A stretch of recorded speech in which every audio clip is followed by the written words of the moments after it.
Hold on. Yeah, I got you. Check 1, check 2. Yes, sir. Yeah.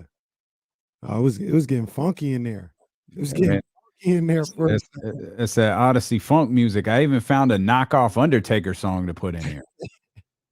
I was like, yo, this is the Undertaker. That was sounding like a cross between Drake and Calvin Harris. That's what that sounded like. I could see Calvin Harris getting, or either one of them getting on that song.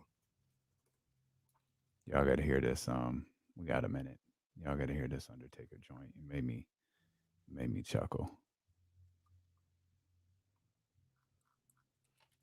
Who's playing music here?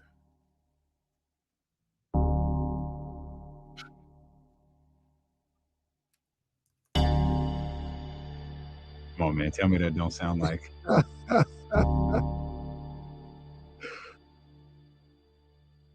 It is a straight rip. Yeah. That's some strong, yeah, they literally took that. That's some strong Undertaker vibes right there.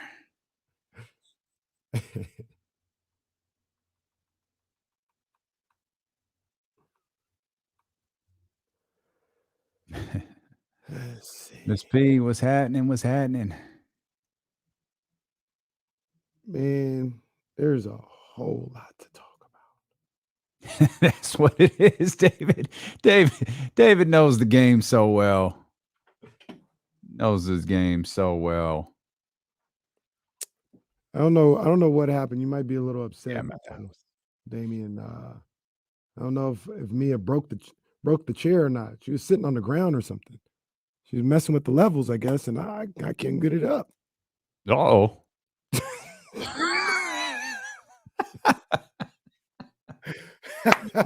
Yeah, buddy. We starting early. It's like dealing with a sophomore class.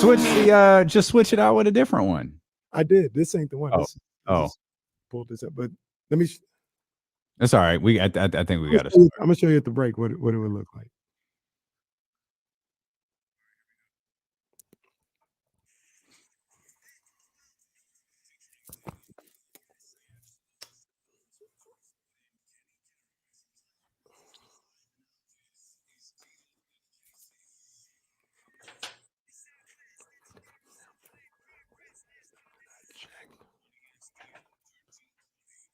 Let's go, baby. Hope you had a wonderful weekend, partner. Go ahead and grab that little mouse pad. Let them air horns fly. Oh, you don't know how to do it. That's all right. That's all right. I'm on That's okay. Automatic 124 No, D'Lo AC show open set mode.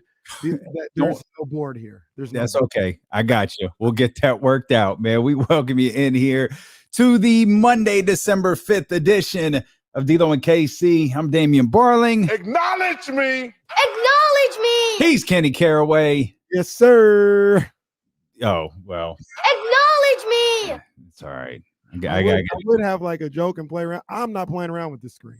I got you. I got you. It's just best to leave it alone. We'll get Jesse in there and get you all set up, man. It's no problem.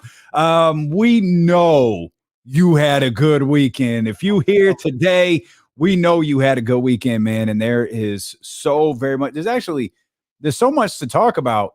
I started planning tomorrow's show because I was like, I was the same thing in my head. I was like, there's things that we could talk about, but I don't know if we get into it today. I was like, this isn't gonna fit. We're gonna have to move this over here. Let's go ahead and put this in on a Tuesday. You knock that off. We've got it. Your San Francisco 49ers keep winning, but they lost to Jimmy Garoppolo out for the year, broken foot. We'll talk about that. That defense looked extraordinary. Brock Purdy was playing with some confidence. So we'll get into all of that.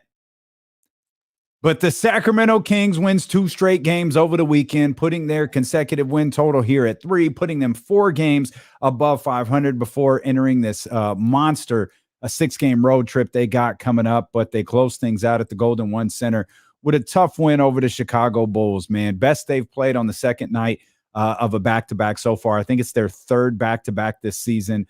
The best that they've played. And the Sacramento Kings, man, it's a good basketball team. You know how one of the ways I know they're a good basketball team is I never thought they were going to lose yesterday. Never thought they were gonna lose. Feel you. Yeah. You know what I feel mean? I was watching that game. I had the 2 screens going on, so, in live time, my attention was in 2 places, right? I looked at it, started off slow, it's like, "Oh, no worries." And they took the lead, went up by 8 or something like that in the second quarter. Yeah, this is what I expect. Then they got it up to 8, 17, 18, or whatever the case may be. And even when the Bulls started to come back, at no point, like I was concerned. I was like, hey, we got to play better. We got to start hitting shots. We got to do the snap, whatever the case may be. There was a level of urgency there, Mhm. but I never felt like, oh my gosh, they're going to fool around and lose this game. Never thought that. And that's that's a good team. It didn't work out exactly the way I thought it might during the game, but I had a feeling it was going to end up staying around 6 to 12 for the majority of the game. And I was like, yo, I've mentioned this a couple of times. People, they weren't outside. Not a lot of them were outside at this time. A lot of people think that the 2000s and 02 to 04 Kings, they just beat everybody by 30 points. No, no. Sometimes they would have these games where I don't want to say they play with their food, but it wasn't a blowout. And they just found a way to go ahead and push the game through, get it to about a 7 to 12 point win. I felt that for much of the game yesterday. It kind of got squandered a little bit because it got down to a 1-point game. But long roundabout way of saying I never thought they were going to lose last night. Yeah, and I think they're a better basketball team. The Sacramento Kings are a better basketball team than the Chicago Bulls are right now. This isn't the Chicago Bulls of last year. This isn't, they don't even have Lonzo Ball. They haven't had Lonzo Ball for God knows how long.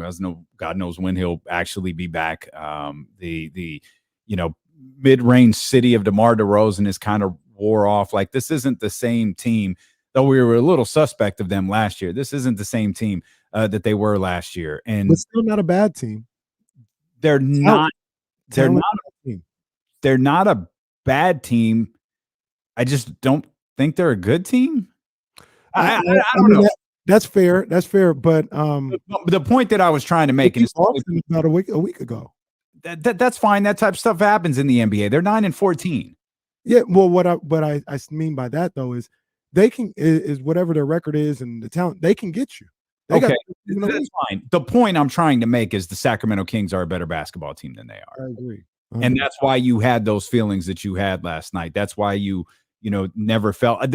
There was a moment at the beginning of the game where I was a little bit nervous. When they got to about the 7th or 8th consecutive three-point shot, I started thinking, oh, man, all right. So Will Z had kind of hipped us to, we had gone over some like percentages and shooting percentages and three-point percentages, some of these different things following, the second night of a back-to-back. Mm-hmm. Like, all right, they're really jacking up these threes here to start the game. And thankfully they were hitting a couple of them. Like, they were falling. Then I think it was Keegan Murray who got a shot at the basket. Might even been a dunk. Yeah. It was like, all right. 3 there too. He did. Everybody did. Everybody got a 3. Everybody. I think Mike Brown took one. What I'm saying, on the play that he took the ball to the cup, he could have shot the 3. Mm-hmm. But he didn't. He gave a little pump fake and went to the cup. But that I think they started off with 9 straight threes. Could have been 10. Yeah, it could have. And that kind of settled things down there a little bit. And I just thought the Kings looked better. They got sloppy. And in credit to Chicago for the run that they made in the third quarter. Mm-hmm. But Kings got a little sloppy there. Ball was, you didn't quite see that ball movement that you saw in the first half that really kind of sparked things. And then it just settled into a game after that. Mm-hmm. Less of a game of runs and just kind of a game. And man, 2 games in a row, 3 games in a row, you really got to start looking at this Kings defense. Like, I know it was like, oh, the offense, everything that you read about it. Oh, the offense, but the defense is still dreadful. The defense is still dreadful. This defense isn't dreadful anymore. No. This defense is putting together a string of games that's starting. I mean, we'll get there. It's always difficult when the team plays 2 games over the weekend because you don't want to spend too much time on a game that you already moved on from. But their defense in that Clippers game was incredible. This is a team that's starting to have I'm not going to go so far as to say they're starting to have an identity on the defensive end, but you're seeing a significant amount of improvement on the defensive end. I think they're all doing a really good job on the defensive end. I think they're all committing to playing a certain level of defense, and I love to see it. But I'm gonna take this time right now, Damian. I'm gonna tip my hat. I'm gonna give a lot of kudos to one man, and that's that man KZ Okpala. It's no coincidence that a lot of this change has happened since he started getting more PT. And I was watching the game and I kind of felt bad as I saw Trey Lyles on the bench because Trey Lyles did absolutely nothing but get sick to lose his minutes. And I'm not saying that's the way it's going to continue to be. It could just be a situation where they're trying to help, build him back up after being sick for a week, and he could be right back into the rotation. But I look at the way KZ Okpala plays defense. I look at the way he put DeMar DeRozan, one of the great scorers in the game today, in a complete straitjacket, and the way that he played in a couple of these other games in the last week or so on the defensive end, and the combination of him and Davion Mitchell coming off that bench, man, I'm gonna put it to you like this: I don't know how you don't play him. I don't know how you don't play. I don't think that should even be a question anymore. I know. I don't know how he's not in the rotation. He is too impactful. He's too good on the defensive end, at the very least, as a one-on-one defender, for him not to be in there with all the great scores that we have in this league. Couldn't agree more. He's been phenomenal. And I'm with you in the sense of this can't be an accident, can't be a coincidence that we see if NBC Sports California, and I know this isn't, the sexiest thing in the world, but if you gave us a KZ Okpala cam and saw just how much he moves on the defensive end and how active he is, it's a sight to see, man. You often see it, as you noted it, when he's on the ball. That dude is always moving. He's always pressuring something, and it feels like he's moving with purpose. He's an incredible defender. And you're right, that tag team with Davion Mitchell is I think Will Z had us up to 16th defensive rating, us, because we're on the team. I think the Sacramento Kings are now rated 16th in defensive rating, whereas it was earlier last week. Oh, watch out. This team is up to 22nd. And it was just a couple of weeks ago that it was, this team is still at 27th, but you can see the moments of improvement. Now, the moments of improvement are just flat out games of improvement where, the Chicago Bulls scored 101 points yesterday. The Los Angeles Clippers scored 96. And that's coming off the heels of beating the Indiana Pacers at the Golden One Center on Wednesday. Yeah. Pacers have gotten smacked around coming out west, but we'll talk about that another time. But I think a lot of that has to do with what you talked about, their steady improvement on the defensive end that happened a couple of games ago. And then you got KZ Okpala entering the rotation and, kind of cementing that a little bit. I think this is a team that is trending, obviously the numbers show it too, but it's trending upward on the defensive end. And the one thing that just I kept thinking about this weekend with the Clippers game and the Bulls game, and Malik said it after the game, this team's legit. They're for real. This isn't just a cute little story. They are for real good. And until I see otherwise, that's the way I'm going to treat them. This is a good team. This is like any other. This is a top 6 playoff team. Right now, how I feel, this ain't a play-in team. It's a top 6 playoff team. They're the real deal. I'm with you. I agree. We got so much more ahead. Drake Barr's on the way. Yeah. Phone lines up. You mentioned Malik Monk. We got to talk about Malik Monk. Yes, man, he's just incredible right now. We've got all of that coming up. We're just getting started. It's D'Lo and KC here on Sacramento Sports Leader, ESPN 1320. All right, let me show you guys what it would look like. Well, hang on. Jesse, can you get Kenny set up? Because he's going to. Okay. Here he comes.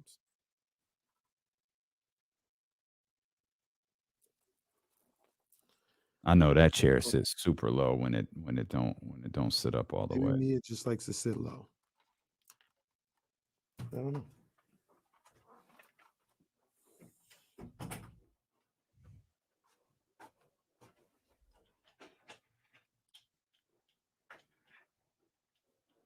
There's Jesse in there making everything work.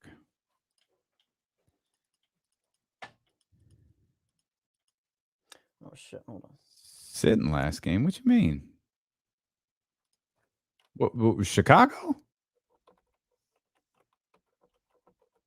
And he had, I think, didn't he have like 23, 24 against the Clippers?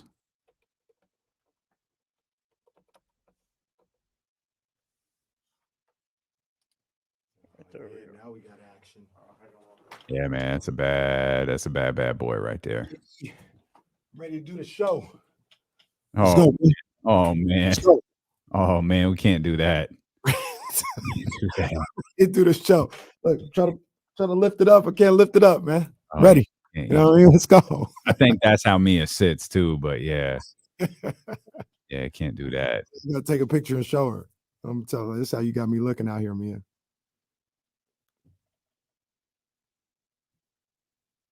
Mm.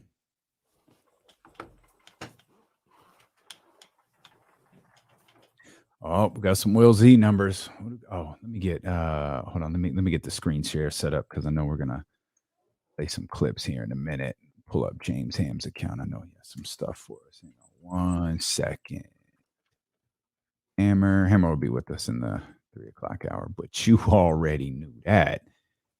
Let's do present, share, bop, bop, bop. Had me looking like Roscoe. Yeah, you looked rough. That was rough. Hey, Gina, I'm selling chocolate to try and go on a field trip. I want to know if you can give me them ends that you got. I know you're a baller. I see Martin. Hmm. You don't know about Roscoe. You just don't know. Fred, here's the interesting thing about it, to be honest with you. Oh, I'm over here. I don't really wear basketball hats. There's no shade on the Kings or anybody else like that. Usually I'm just MLB. I got my Niners hat.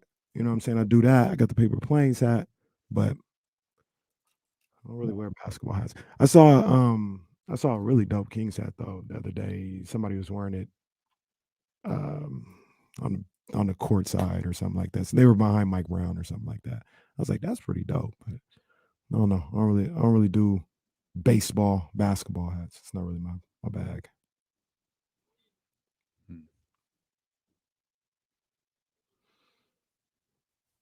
11 years, $300 million for Trae Turner to go to Philly. Philly signed Trae Turner for 11 years, and they signed Bryce Harper for like 12.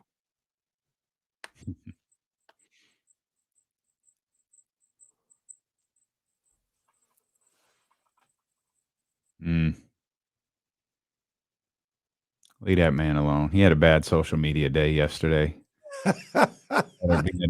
Yeah, I thought about coming into work today. Like, damn, doing the sports update's gonna suck today. See, he was out there. He was too busy being like RG3 and what's Emmanuel Acheo. Oh, dude, that dude's timeline is funny. I don't like that dude, period. But like his stuff on the 49ers yesterday was comical. I kept tweeting about Tua over and over and over again. And then when it was finally over, goes, oh, I've been told y'all about the 49ers. Oh, fuck out of here. This is why no one takes you people seriously, man. Y'all look stupid. You crapped on the 49ers for 2.5 hours and then said, oh, I've been scared of that team from jump. That is garbage. Just making sure that was the one. Yeah, I saw that. And I didn't see a lot of this stuff till afterwards. I saw Jesse's at around the second quarter. I was like, oh, okay. Let me just. I'll tell you what. After that first touchdown, you couldn't tell me nothing. I thought we were going to the Super Bowl. Let me just have Kim Kardashian, store it away real quick. You know what I'm saying? Number one defense, my ass. Always tweet first. Always tweet first and tell them you don't care after. You know the rules, man. Send it to the group text. Send it to the group. Oh text. no, I like that. I like talking smack. It's fun. I lost. It is what it is. It's a good time. It's a good Oh time. man.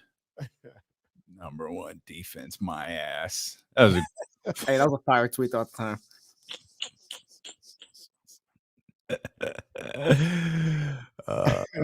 Yeah, drop that Drake bar again. Drop that beat one more time for me if you got a second. Okay. Just making sure we good. Yeah. Because the people's asking for it. I mean, the people want Damian. They want Deuce. Young Zell was like, I'm about to get in here. Like, it's going crazy. Like, people, we about to make one of them like the Violator albums. Oh man, we might have to. Yeah, man, it's going nuts. Oh, my bad. I don't even think you knew that. We back on. Oh yeah, no, I definitely didn't. No, you gave me a head. If you gave me a heads up, we were back on. That'd be real good. Oh, that'd be fantastic. That'd be good. Hey, no, D, it's cool, man. You can be at the house. I know that. No, it's all good. Okay. Yep. I was a little confused there too, because I was like, wait, are we on? Because you did talk like right after the rejoin hit. You started talking to him to the Drake beat on. So it's like, okay, like, I guess that's how we're doing it. No, it's all good. No, I got it. Like, no, it's every day of my life you can hear Jesse. I forget that you can't hear him right now. No, it's all good. Last time, no, it's last time for those watching on the stream. It's the last one. I get it. KC looked like he does his TV hits in a hostage studio, and now now it's like, hey man, I'm not ready to do a show at home, man. I'm gonna come in. You stay at home though. Okay. Yeah, no problem. Hi, pal. Yeah, we are. He's got the buttons back. Let's mention this before Drake bars are on the way. KZ Okpala, this from our man Will Z. KZ Okpala and Davion Mitchell have now played 52 minutes together. In those 52 minutes, the defensive rating is 93.4. The offensive rating is 121.4. That's a net rating of 28.0.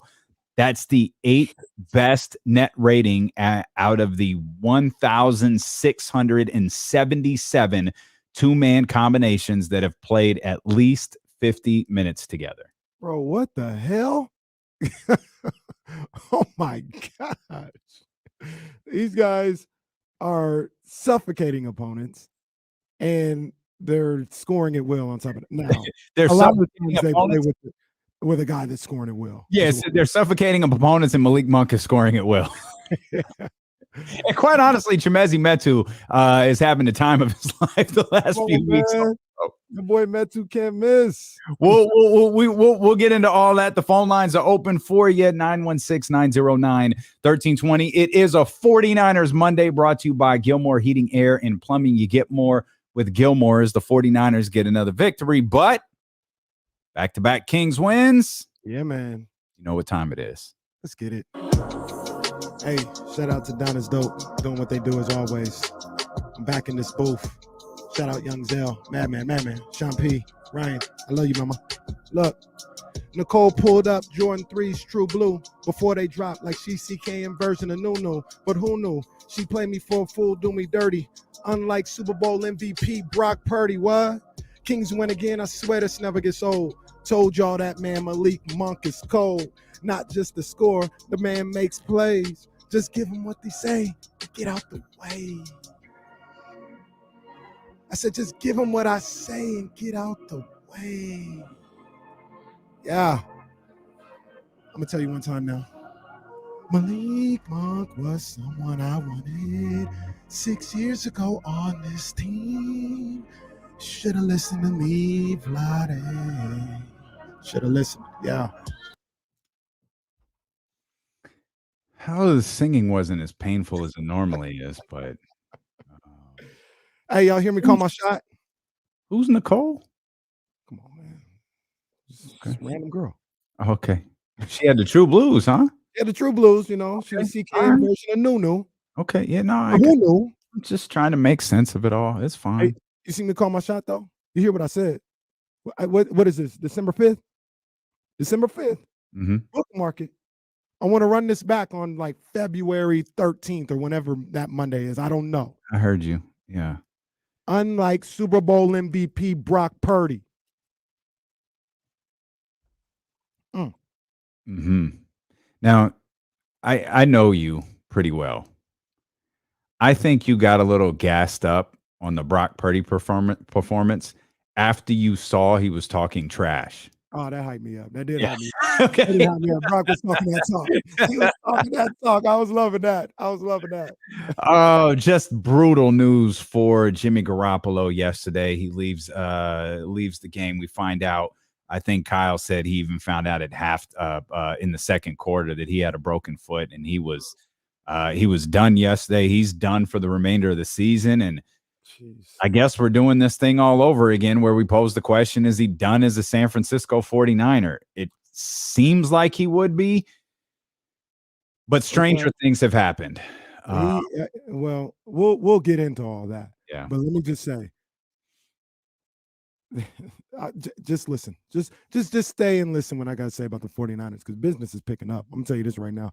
I see things. Business is picking up. Okay. All right. We'll get to the 49ers. It's definitely a busy day here. Again, the phone line's open for you. James Ham, of course, will be with us in the final hour of the show to talk more Kings basketball. This was the best the Kings have looked on the second night of a back-to-back. And a big reason for that, in my opinion, is Malik Monk. You were just talking about him there in Drake bars. You were just serenading him there in Drake bars, telling everyone that he should have been here 6 years ago. This stretch of basketball that he's had, really this entire season. I think I heard Matt George say, hope I don't get this number wrong, it's 6 20-point games, 20-plus point games for Malik Monk on the season. Yeah. Man, and this is why Mike Brown started his press conference Wednesday afternoon. This is why Mike Brown started his pregame press conference on Wednesday afternoon saying, yo, y'all need to talk about Malik Monk as the sixth man of the year. Mm-hmm. He is invaluable to what we are doing right now. And his playmaking has been absolutely game-changing for the Sacramento Kings. And, man, he was showing out last night. That pass to I think it was either a Metu block or a Metu steal. It started with something on the defensive end, got the ball to Malik. Malik did this wraparound pass to De'Aaron for three. Man, he has so many of those last night. He's such, and I feel like this is the fourth day in a row I've said it, and I don't have any intention on stopping. He is such a dynamic playmaker. I mean, Malik Monk in that second quarter. My goodness. He had the pass to Metu, the alley-oop that I thought was phenomenal. Yep. Followed that up with the De'Aaron Fox pass that you're talking about. Came down after that, got an and one. Had a finger roll layup. Hit a couple threes. He had another dime to Metu that he just dished, like he was at the Rucker, just dished it off Metu with the dunk or whatever the case may be. I have here in my notes, you would appreciate this. I said this second quarter is the Malik Monk show. My goodness. Whose game is it? It's Malik Monk's game. Hey, you kind of glossed past it. That finger roll was dope. It was a hand one too. It was the only play he really could have made from where he took. Oh, that was. I mean, you're right. It was the Malik Monk show. He is. And then I was watching some stuff on on Saturday when they played, and I tweeted out, man, this dude is so nice. He is so nice. He is so talented. And I've talked about it a number of different times, how I wanted him to come to Sacramento. I wanted the Kings to draft him out of Kentucky. And I think a lot of people forget he was the guy at Kentucky. Mm-hmm. De'Aaron Fox was the one that was like, yo, this dude Zero is kind of nice too. Like he's pretty nice. But Monk was the big recruit. He was the guy that was putting on a show in their preseason games and was dominating SEC play. And the issue with him was he was a little bit of a tweener, right? Like he wasn't really that big of a guy to play the shooting guard position, but he wasn't a true point guard. And I think a lot of people looked at him as it might take time for him to figure out what he's going to be in this league. And I would say right now he's figured out what he is in this league and what he can do. And also, you have a coach like Mike Brown and assistant coaches like Jay Triano who empower him to be who he is. You know what I mean? They don't try to restrict him or do anything. They have him in a perfect spot coming off this bench to give him free reign to be the player that he's best at, man. And he is playing so good right now. It's crazy. Well, credit to Mike and Jay and Jordy and everybody else involved, because I didn't know Malik played like this. I thought Malik was a capable scorer, which was something that, Kings fans have been screaming about for a couple of years now. Get some scorers in here, get some shooters in here. Malik is a ball player. Yeah, straight up. He's a playmaker. He's strong on the defensive end. Like his game, and I feel like I watched enough. I don't think this was there in Los Angeles last year. It's probably a little bit more difficult too with Russell Westbrook there. With LeBron James is the primary playmaker there anytime he's on the floor, and then of course you've got the Russell Westbrook situation. But man, I didn't know. I didn't know. Well, his game in LA was more of a finisher. He was a finisher, like you said, LeBron, Russell Westbrook. Those were the guys that would handle the rock, and Monk would kind of finish off whatever passes they have. Or if he was getting the ball, it was more for him to, be the scorer. He was the creator off the bench. But even I knew just because he had skills that he would be able to do this. But to this level, to this degree, this consistently, even that has shocked me. The way he play makes and creates for others, man. He is an all-around player, an all-around talent. He is, and he's so important to what the Kings have done over the last, really through the entire season, and it's why this team is sitting at 13-9. It was not that long ago that the Kings had lost 3 games in a row. Headed into that Pacer game, talking about, I understand how everyone feels about the Pacers and Tyrese and Buddy, and emotions are going to be high, and they absolutely were. But just from a basketball standpoint, you need to stop this skid. You need to win this game, and they did. And I wonder, and you tell me if this is out of line. Chatty House, jump in the conversation. Twitch.tv/ESPN1320. YouTube.com/ESPN1320. Of course, the phone lines are available for you as well. 916-909-1320. I don't know that the Pacers win just catapulted their confidence. I think they were comfortable with what they did, and they're out there going game to game. But I feel like they built some confidence after that Clippers win. And I wonder, I feel like this statement is dumb because it's duh. But I think you'll know what I mean by this. I feel like the more that they win, the better they might get. Yeah. Their confidence level might go up. And if their confidence level continues to go up and they continue, they're on a 3-game winning streak. If they are building confidence as these wins go along, as they accumulate wins against teams like the Indiana Pacers, who were playing well, by the way, when they came into Sacramento, a team like the Los Angeles Clippers, who beat them earlier in the season, who was still above 500 headed into that game. They're building that confidence at the perfect time heading into this road trip with teams like Milwaukee and Philadelphia and New York and some of those squads on the horizon. No, I get exactly what you're saying. And even more to that point is what also could build confidence is the way they beat the Clippers. That Clippers team, the way they were set up on Saturday with no Paul George, no Kawhi Leonard, no Norman Powell, they had no business being able to do anything with the Sacramento Kings. And the Sacramento Kings handled them as such. Right? Yeah. Like the fact that they said, this team has no business being out there and making this a competitive game against us. and we're going to go execute it in that manner, that breeds confidence. Because now you're showing like, hey, we have the ability to execute at a high level. And if we're playing against a team that has no business playing with us, we're going to take care of them accordingly. That builds confidence. The other thing that I see from this team, they've won, and I think I got this correct. I probably should have fact checked it, but I heard it on a broadcast. They've won 8 of 9 games at home. And they truly believe, you hear what Malik Monk has to say about, I think they asked him in the post-game show, what surprised him about coming to Sacramento, and he talks about the fans and all this other stuff.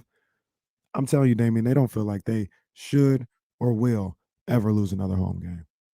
That's how they feel. That's the confidence they're playing with. Now, yeah, you're correct, by the way. It looks like the one loss is the Phoenix one. Yeah, I saw it was on NBA TV on Game Time. I forgot. Oh, they gave the Kings some attention. That's nice. They did. They did give them a little attention. Yeah, they were talking about the beam and everything. Yeah. Wow, it's crazy. It's crazy that they're giving the Kings attention. I mean, they were the last highlight of the night. But, okay. They were in the hockey slot. Right. You're on Sports Center, you run hockey, and everything starts over. I got you. And they went right to like the outro right after their highlight. Yeah. It's like Kings win, whatever to whatever. Look at the. We'll see you guys tomorrow night here on NBA Game. Okay. Like JR at the end of Raw. We're one at a time, folks. We got to go. Catch those Kings highlights on the app. 916-909-1320. Let's get Tony in here. Tony, what's happening? What's up, fellas? Yo, first, let me give you your flowers, man. I'm watching games on the weekend, and just as the Kings are winning, I'm smiling, just looking forward to what you guys are going to cover on Monday morning. So thank you for that. Thank you. Okay. I got a question. Yeah, I got a question. Okay. I think Mike Brown is a sneaky genius. I'm wondering what you think. I think he's giving Malik these roses now because he's stopping the talk before it even gets started. The talk of Malik's partners, oh, man, you should be starting, man. You balling out. Mike's already quelled that. Yo, Malik should be sixth man of the year. Give him his roses. Malik, sixth man of the year. So not even like, this is what I'm loving about this regime, that he's not even allowing the drama to even get started. He's going to come out already supporting his dude, prop him up, put him in position for success. And then, like, just Malik doesn't have any worries. Hey, I can just go ball out against this second squad that's out here on these other fools team and get my 20, and we win ball games. What do you guys think about that? And again, thanks for the time, fellas. Appreciate it. Nah, Tony, appreciate you. A little bit too Oliver Stone, little too much conspiracy theory right there. And the only reason I say that is because Malik has been like, yo, I know what my job is here. Yeah, I think he said it after the Clipper game. He said it recently, like on television, but he said it before in media scrums. Like he said it as he's really started to heat up. Maybe when Harrison was struggling, the conversation started there, and he was asked about it. He was like, no, I know my role here. I don't think Malik is regardless of what the people around him may say. I think Malik is doing exactly like I think Malik is happy where he's at. Absolutely. He said it when he first got here. Said it when he signed. I saw a couple of interviews, or I don't know if it was a press conference or something on Kings.com or something like that. They're like, what are you trying to start? He's like, man, I don't care about none of that. Yeah, thank goodness, because Kevin Huerter was named the starter before. Like the second his name went to went on the dotted line. But he was like, I'm not tripping off none of that. Like I'm here to do whatever I got to do to win. He talked about it a little bit in that post game yesterday, where he was just like, man, we trying to get to the playoffs. A lot of guys here have never been to the playoffs. I want to get there. I want to play in the playoffs. He said that's like our goal. So yeah, I don't think he's tripping at all. I think he's a guy that I really believe. We talk about this all the time. James Ham, we talk about it with him. Sometimes these guys, they need to find their place in this league. They need to find who they are, what they need to do to be in this league 10, 12 years. And all these guys usually come from college scoring, being the best scorers on their team. And they get here and they're like, all right, well, you're not going to dribble the ball. You're just going to shoot the corner three, or you're just going to, defend or something like that. And it takes a while for them to get adjusted. And the ones who don't get adjusted, they don't make it. But I feel like Malik Monk has kind of found at the bare minimum of who he could be in this league, being a guy that comes off the bench, being a super six man, looking at somebody like Lou Will and saying Lou Will was in the league for 12, 13 years and got all the love and respect in the world for what he was able to do. Manu Ginobili was in the league 15 years and got all the love in the world for coming off the bench and doing this. And is going to the Hall of Fame. He's got the international stuff too. But Manu Ginobili, his NBA career and the credit that he got from the NBA, he did all this coming off the bench. So I feel like Malik Monk understands that. He's embracing it. He's accepting it. And he's excelling in that role as well. And we talk about, you use the high school high analogy where everyone looks back to see what so-and-so is doing. Mm-hmm. And I feel like Malik could be that guy. Yeah. Like he and we're going to talk about De'Aaron Fox here in a couple of minutes when to get some of the things Mike Brown said about De'Aaron Fox as well, because he just called him a tone setter and how everything he's doing is so important to the Kings' success, despite the fact he's not scoring 25, 26, 27 points a night. But I can't help but go back to that post-game moment of Malik. I think it was after the third loss where he says, "I'm not going to let us splinter. We're not. We're all right. Like I'm not going to let us splinter." And the next day, you got him and Kevin Herter on the Kings socials, with that little pose and that quote underneath, and then it's like, man, yo, Malik in the locker room, he might be that guy. Yeah. And this is what we talk about regularly. You don't have to be the best player. You don't have to be, the focal point of the offense. You have to have a certain type of personality. Everything that we've seen this year, from the moment he signed to the end of the game last night, Malik is that guy. Mm-hmm. Yeah, absolutely. He's a guy that galvanizes, that brings people together with his personality, with his energy, with the passion that he exudes out there on the court. And I agree with you 100%. I think he is that guy for the locker room. And also the other thing about that is something that we were like begging De'Aaron to do last year or whatever the case may be, or, you need to be a leader. You need to be a vocal leader. Well, a lot of that was because they didn't have anybody else. They didn't have anybody else to be a leader. And even though we continue to say, TT wasn't cutting it. TT was. Oh yeah, I guess they did have somebody else, but that's not the guy that you wanted. Well, you're only a leader if someone's following. TT out there cutting these promos, and the Kings are like, nah, bro, we good. Like, remember we had a show meeting like a little bit after the Minnesota, after he said that against Minnesota, and he had another mixtape that he tried to cut. And I was like, I'm not going to say this on the air, but I think they're probably like, shut the hell up. Like, you can't talk every time. Like, shut up. You talk too much. Like, you got to pick and choose your spots. But I said, and you don't play. Like, don't say nothing. Like, right. But we kept asking De'Aaron to do that. And we were like, yo, De'Aaron, we know you might not be that guy. That might not be your personality, but this team needs it. Well, having a guy like Malik here has allowed De'Aaron to just do what he needs to do. When De'Aaron needs to bark, he barks. If he doesn't really feel like barking, all right, I don't have to bark. I got Malik here with me. And it's put him in a comfort zone as well that I think has been beneficial to his game. I want to say one thing real quick. Rory's in the chat, and he says, I do think it's important for the coach to gas up Malik, though. It's always good to know that sacrificing by coming off the bench is appreciated. I agree with that 100%. I think a little bit, just a little bit, because I think it's genuine, but a little bit of Mike Brown, going out of his way to say these things is he knows Malik is talented enough to start in this league. He knows he's talented enough to be a perimeter focal point of an offense. And he understands there is a bit of a sacrifice that Malik is making. And yeah, show him like, hey, give this guy all the accolades that he deserves, because he's that good, and you know you want to gas him up a little bit. Absolutely. We'll come back. You mentioned De'Aaron barking. He barked on Saturday. We need to talk about that.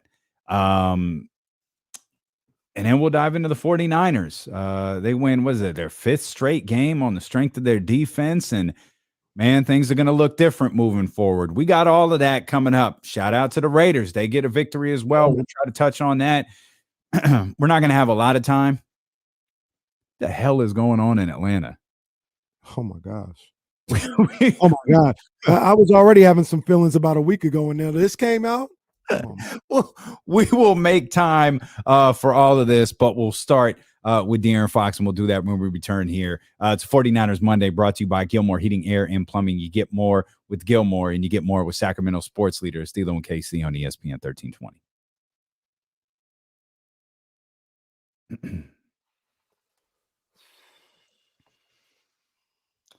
Oh, man. Will S., your boys are looking good. Anthony Davis. Did you watch the game on Friday? Lakers and Bucks. Yeah, I did. That was a phenomenal game. That was a great regular season game. Yeah. They fought for that one, man. I'll give them that. They fought for that one. Their schedule about to get a little crazy, though. Their December schedule. Lakers. Yeah, their December schedule. We're gonna find out who the Lakers playing are. better though. Yeah, they're playing better though. Yeah. Well, they've done what they should do, and what I would hope if I was a Laker fan, what I would hope they would do. The schedule softened up a little bit, and they absolutely took advantage. Absolutely took advantage. Bucks game wasn't soft. Who'd they beat last night? The Wizards. The Wizards playing well too.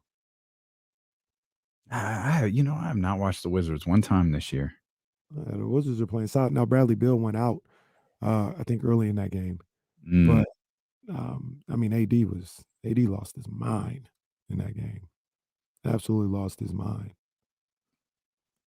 Man, he was player. They announced him as player of the week a few minutes ago. That'd actually be amazing. A 3-3 road trip. Phenomenal. That'd be amazing. That would be phenomenal.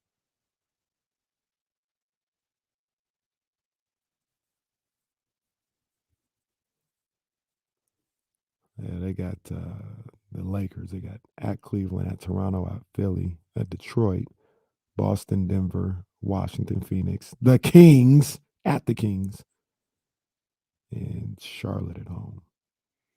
Will, I think you're the Wizards and Bucks. Wizards aren't a playoff team. Bucks are. Got the Cavs tonight, but they just they beat the Spurs like 3 times. Settle down, Will. That's no. Settle down. That's all right. That's all right. He's a fan. He's sticking on the squad. But they did beat the. They beat the Spurs 3 times, and that was preceded by beating the Pistons.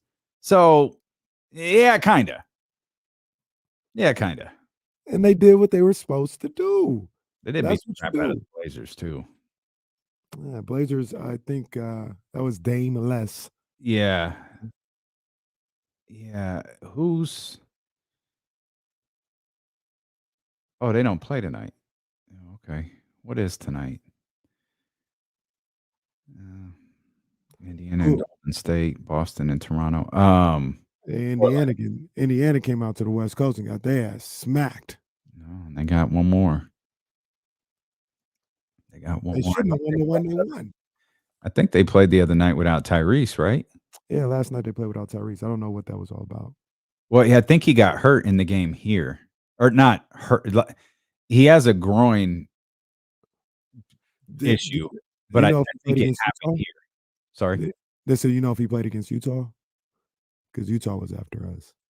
I don't think that he did, but I'll confirm for you. Get well soon, Tyrese.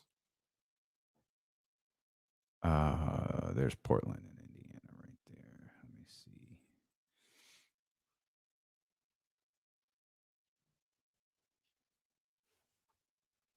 No, I'm sorry. He did play versus Utah. That the Portland game was the first one that he missed. Maybe he heard it. I think he was on the injury report versus Utah. You know, the crazy thing is what's up with these people that lose to my teams and then they want to put somebody on the injury report? What's up with that? Are you trying to say Tua didn't hurt his ankle? Like, what do we? Damn it, KC! Like, then all of a sudden, you know, they lose to my team, and he done with an ankle. I mean, we'll talk about it later. Ankle. Like, Tua hurt his ankle. It's fine. You guys won. Why are you bullying me now?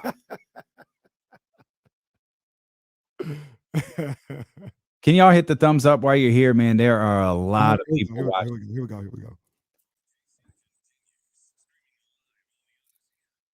I was just begging the audience on youtube.com/ESPN1320 to hit the thumbs up while you're here, man. Lots of people watching. We're happy all the Kings fans are here. All the 49ers fans are here. All the sports fans are here. If you're listening on the radio, AM, FM, HD, Odyssey app, wherever you are, man, we appreciate you so much for letting us be a part of your day. You know what, Casey? I know I said I wanted to talk about De'Aaron Fox. And I do, but can we handle this little piece of business right quick? The ceiling is the roof. Let's make it happen. Let's keep moving forward. The ceiling is the roof. Performance of the night brought to you by ACR Solar. Call 916-481-7200 to set your appointment. An old roof can cause high energy bills. Find out if solar is right for you. It is. I'm telling you right now, solar is right for you. Call ACR Solar, 916-481-7200. The ceiling is the roof. Performance of the night goes to our Sac State Hornets football team, who in the pouring rain on Saturday got the job done in rather dramatic fashion, advancing in the FCS playoffs. That one was wild. Kings were playing at the same time. I was doing a little. I was on the Odyssey app listening to our man Jay Ross at 1320 on the call. Was able to flip over and as the game wound down, I was able to put it on the ESPN Plus and watch the rest. Man, what a mess of a game. Fans were still in attendance. Yep. God bless our man Kevin John and Sarah Hodges and Joe D and everybody who was out there working for the people in the elements, and because it was ugly Saturday. The rain never let up. It never did. And neither did the Hornets. What a game. What a game. I was watching that game from the start, and I was like, Richmond came out, and I think they got to stop at first. The Hornets got to stop at first. They might have scored either 3 or 7. I can't remember. But then Richmond turned up. Richmond turned up. I was like, oh, man. And it was such a roller coaster of a game. Biggest play of the game was the kickoff return to start the second half. I mean, that was a monster play for Sac State. But, closing out the game. How about the quarterback? His name's escaping me right now. The running quarterback, who didn't play as much as he normally would because the game plan from Coach Taylor was to throw the ball a little bit, getting in there late in the fourth quarter, runs it. They're like, oh, okay. I was watching the game, and the announcer was like, yeah, I think his day might be done. He's not going to play as much as he did. O'Hara, that's what I thought. O'Hara's not going to play as much as we originally thought. And sure enough, he comes into the game, runs it, and then the very next play throws it for a 50-plus yard game-winning touchdown. What a performance. We're moving on to the next round. Stingers up, baby. Let's go. And now we're playing who are we playing? Incarcerated Word? What? I'm sorry, who? That's incarcerated Word? I believe it's Incarnate Word. Oh my! Like I don't like Sac State's odds if that's the case. Incarnate Word is the name of the school, but yeah, I was like, I had never heard of them. But apparently, shout out to our guy Rich Ripley. They're a powerhouse.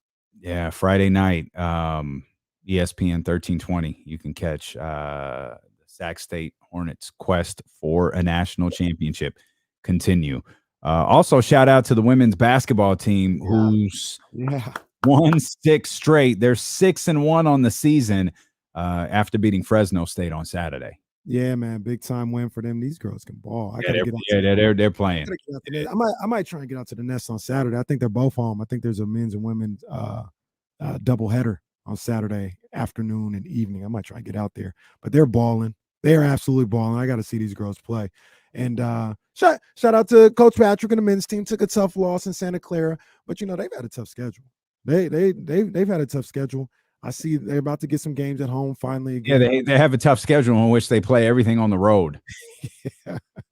They're like the 2020 49ers. They just play everything on the road. Sac State's leaving for Arizona next week. Yeah. Finish their schedule there.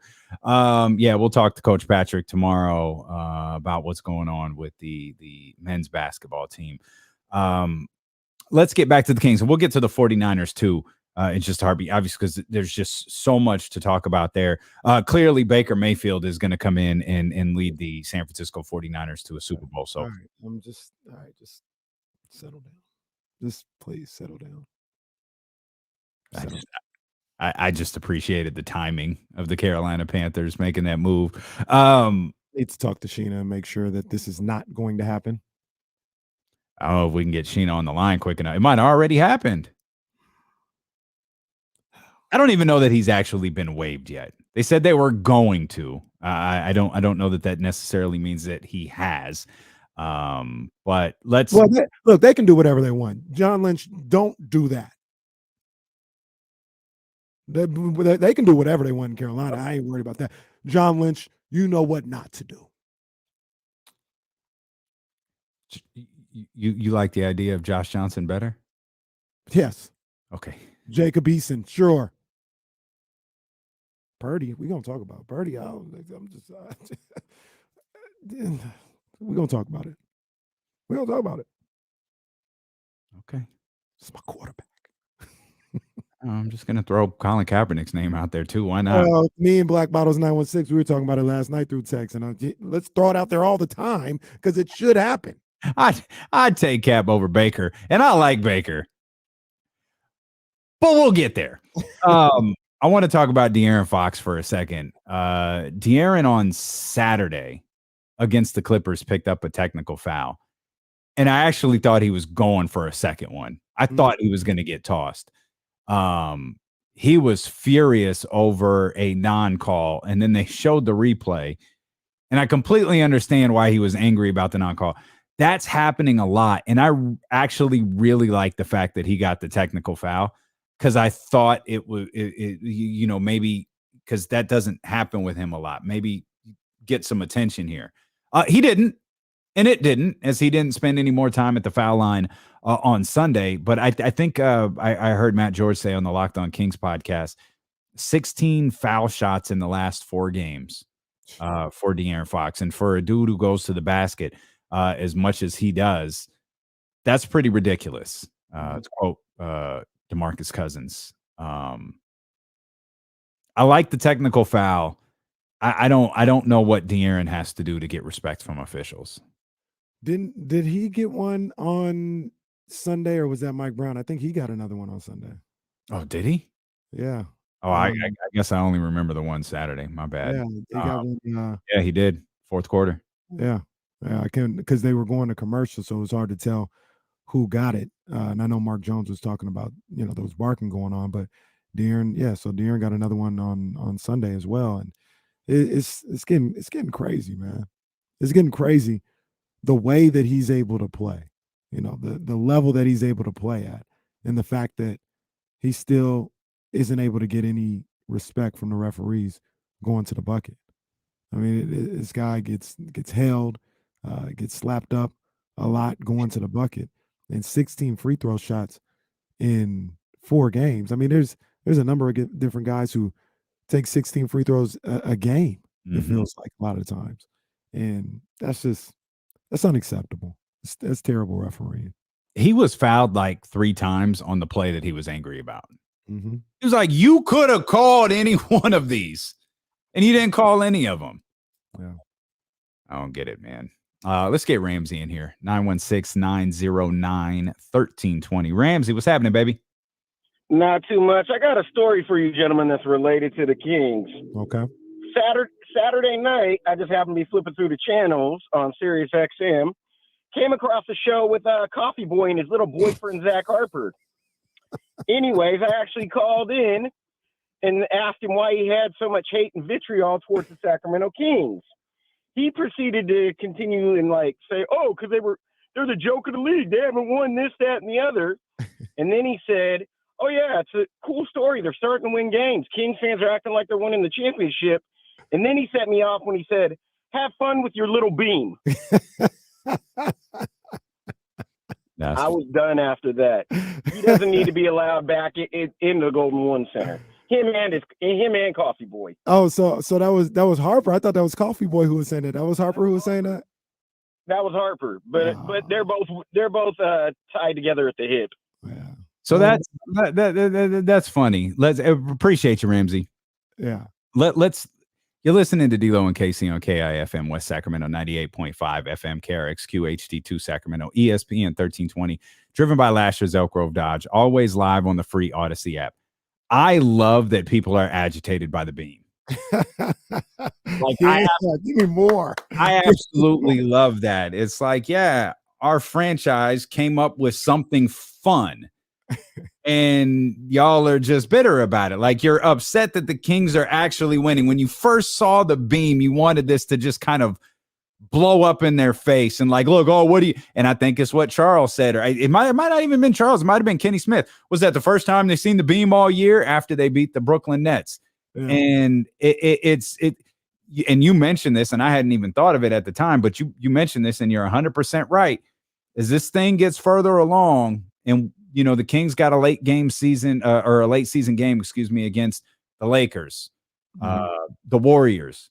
There's going to be like the beam chance from the opposing team if that team is beating the Kings. Like it's going to be used because now it's a league-wide thing. It's something everyone has seen, every NBA fan has seen one way or another, and I absolutely love that it's getting on the nerves of people like Coffee Boy and Zach Harper. And Roddy in the chat brings up a great point here. Like, the beam is kind of corny, but people love it, so it's fine.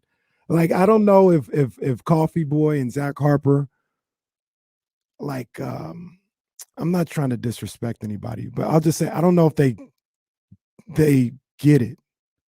Like, we're not sitting here thinking like, we got a beam and you guys don't. Like, there's an ironic element to it that everybody's having a good time with.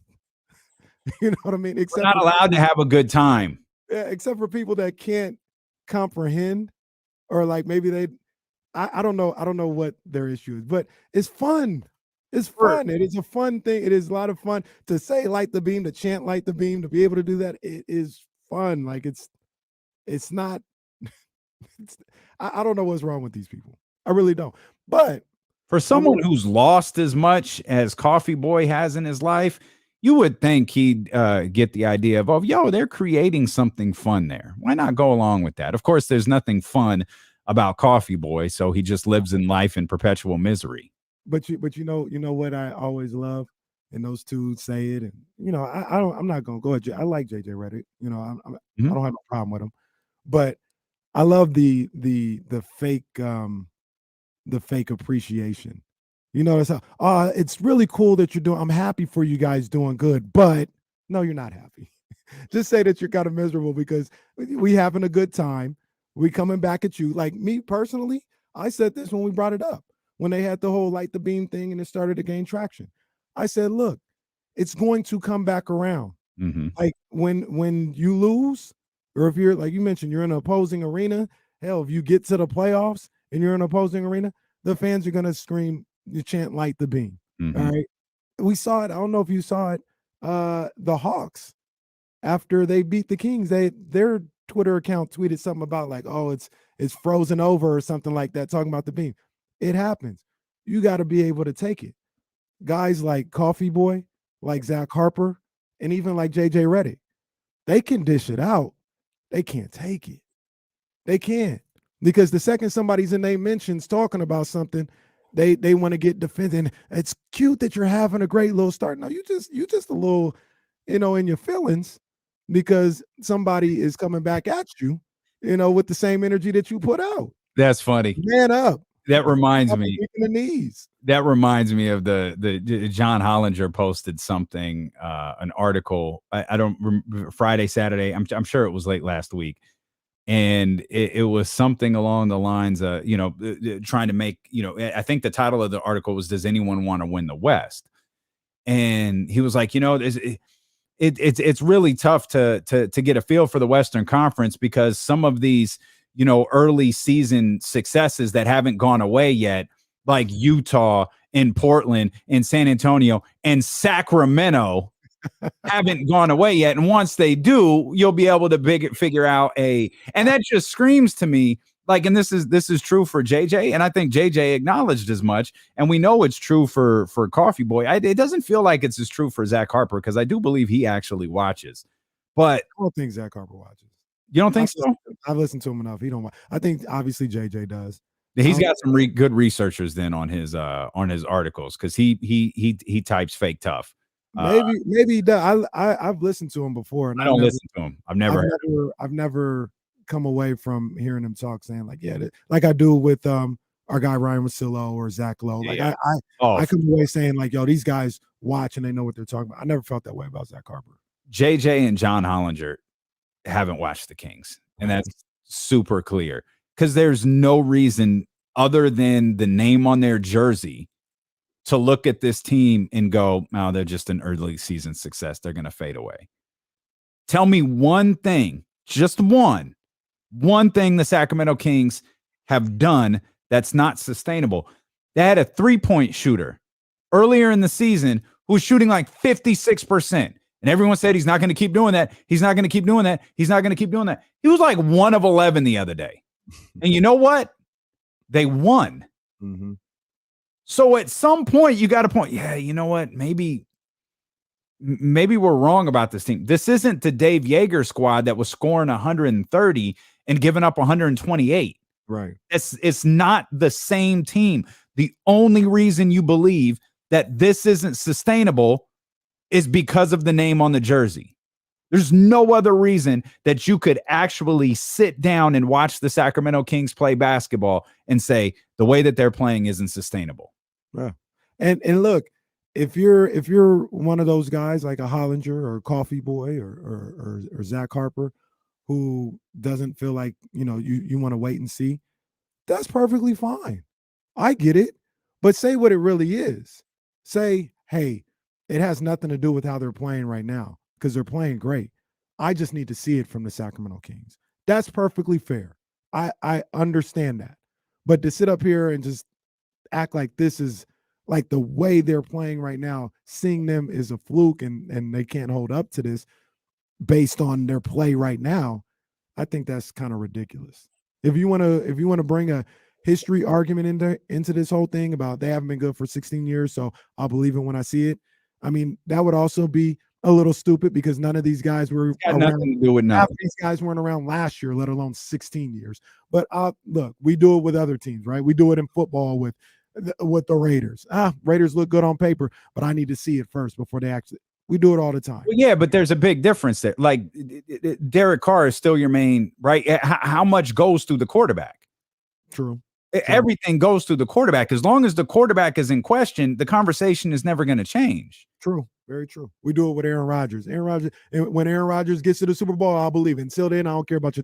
We do it, but you're right. He's the same thing. The Kings aren't running out here with Beno Udrith for the last 8 years. Right. You know what I'm saying? Yeah. Right. Yeah. Jason Thompson's not catching post passes. I don't like I'll just repeat it. They're not watching. And it shows every time they say something condescending about the Sacramento Kings. Y'all aren't watching. But you know what they'll do, though? When they lose, they'll be quick to say, see, we told you. Let them lose. Let them have a bad road trip. See, we told you. It's not going to be that they win against Milwaukee or Philadelphia or some of these really good teams out east. It's not going to be that. It's not going to be that they win against Toronto. It's going to be that, see, we told you this wasn't, see, like the beam now. They got so confident with that stupid beam. No, they're gonna cherry pick. They'll look at box scores. They'll watch the little 2.5-minute NBA package, NBA.com package, and they'll call it a day. Yeah, but You can always tell when someone's talking about the Kings who's watching them and who's not. And then that's really what it comes down to. Me, I can throw shots at the Pacers because I've watched the Pacers. Mm-hmm. I watched them. I was watching Blazers Pacers last night and the way they play. I was watching Pacers Jazz on Friday night. I know what I'm talking about because I watched them. John Hollinger, JJ, Coffee Boy, Lil Barista. Y'all can't say nothing because you don't watch. Is Lil Barista Zach Harper? Yeah, he Lil Barista. Okay, I'm with it. Yeah, no, that's He fine. Lil Barista. And Coffee Boy in training. And he's sold out. He's sold out. He a dude from Sacramento. I don't know where he's from in Sacramento. He might be from the outskirts. I don't know. I ain't never seen him in the South Side, but he's sold out. So he Lil Barista. Wilson brings up a good point. We could ask all-world Kings insider Bart Scott what he thinks about all of this. I wonder how many.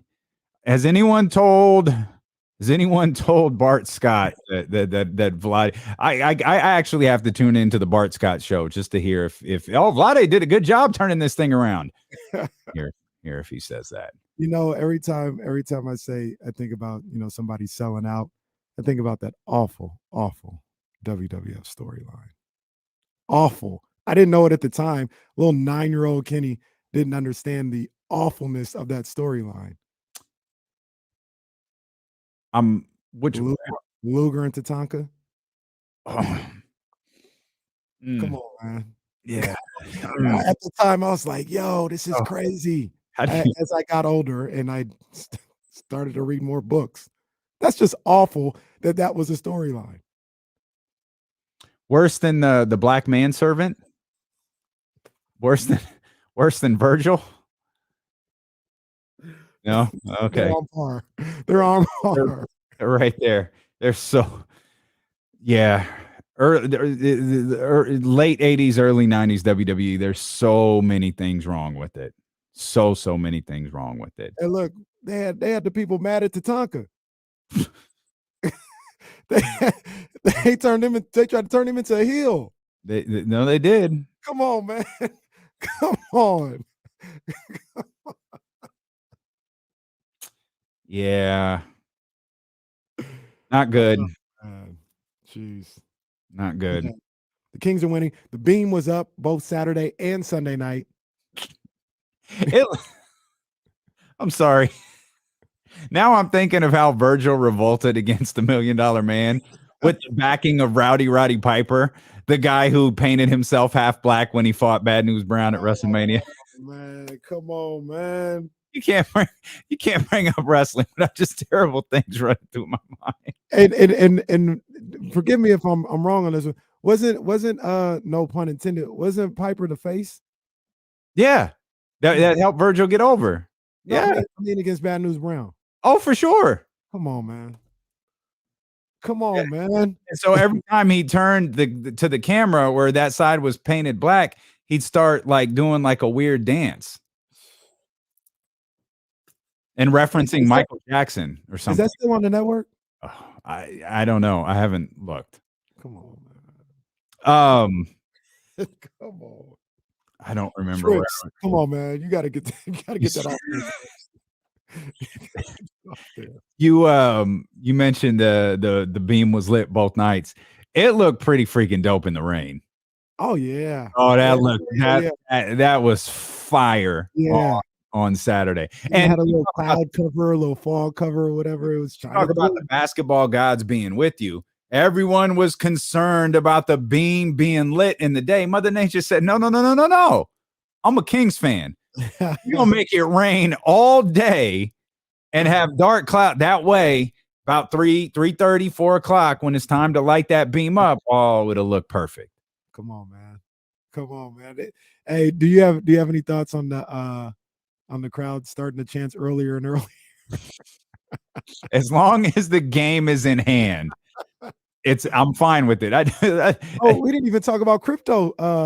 And what happened there? Oh yeah, what? I'm hoping that happens again. Like we could get one of the LA games because I think we owe the Lakers one. But it was nice to take over crypto.com after what happened here last year. Yeah. I love that. Yeah, That, they and was that out there. and it was clear. It wasn't like, "Hey, what's the crowd saying?" No, we knew what time it was. Bro, the Sacramento Kings and the Kings fan base is about to take over the NBA. We're about to take over the NBA. I'm telling you that right now. They're gonna get mad. I'm just telling you what it is. Everybody out there, little barista and coffee boy, you guys are gonna get hounded, because we're ruthless. I'm just telling you what it is. I'm not condoning it. I'm just telling you what it is. You're about to get hounded. I condone it, just for the record. We're going to get to TC here in just a heartbeat. TC, don't hang up. Hang on. We're going to come back. More Kings talk. We've got to talk about this road trip coming up. James Ham's going to join us at 3 o'clock. This Trae Young story coming out of Atlanta. We got to talk about the 49ers as well. Much more ahead on this 49ers Monday, brought to you by Gilmore Heating, Air, and Plumbing. You get more with Gilmore on Sacramento Sports Leader, ESPN 1320.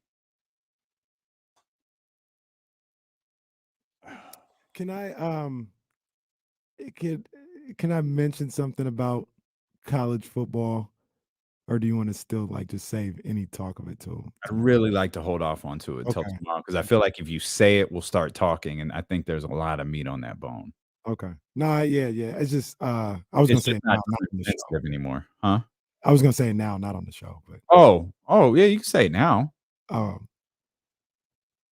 This weekend I was sitting there, I was like, this 12-team thing might be a terrible idea. It's gonna make a lot of money. But you want me to care about Championship Saturday when there's 12 teams getting in? Yeah, well, I think things will be a little bit different in that regard. So with 12 teams getting in,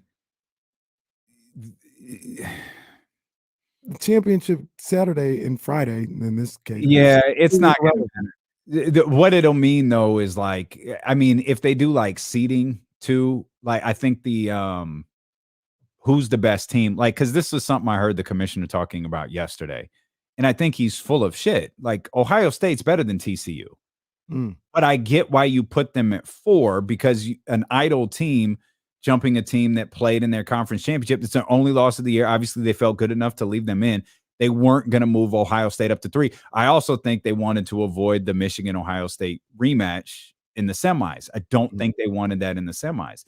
But I think seeding will be who was it? Was it Purdue in Michigan? Yeah. If Purdue had beat Michigan, Purdue would have been a higher seed in the 12 than Michigan would have. You know what I mean? Because in this situation, if Purdue had beat Michigan, well, it wouldn't have meant anything either way. Michigan would have gotten in, Purdue wouldn't have. I think that's I don't know. The playoff is going to be great. Actually having these teams play and having a playoff format, I think is going to be great. But everything leading up to the playoffs, yeah. I mean, what we got on Friday night and Saturday morning with USC and TCU, I mean, that's all. Good call. I don't like your Texas. That was wishful. That was just wishful thinking on my part. It was less than a prediction. It was wishful thinking. But what we got with that, I mean, that's gone. That's gone. The games are gonna matter for seeding, but it's not appointment television. It's if I'm there, I'm gonna watch it. If not, let me see who won, and then I'll, USC and TCU TCU in this case still got in, but USC still getting in. So yeah, there ain't no crying on the sideline, Caleb Williams, and damn, they, blew a chance to get in. That's all gone. I wonder what would have happened if TCU had won. No. If USC had won and TCU lost? Yes. Would they have done they still keep TCU in? Because it was easy to move USC out. Yeah. And still say, okay, we're not necessarily saying TCU is better than Ohio State, but they lost in overtime in their conference championship. We can't put Alabama in. So I did leave wondering what would happen there. Michigan and Georgia were set no matter what. Yeah. I'm probably like looking at this whole thing. I don't know if I've ever really clamored for more teams. I think I said 8. You get your power 5s and then 3 at larges. But shit, 4 might be perfect. Like for all things considered, like the drama, the storylines, having things matter. 4. Do you think the 4 best teams in college football? We're absolutely recycling this whole conversation. This was such a good idea. Guys, come back tomorrow at about 1:30, 1:43. Right after Coach Patrick.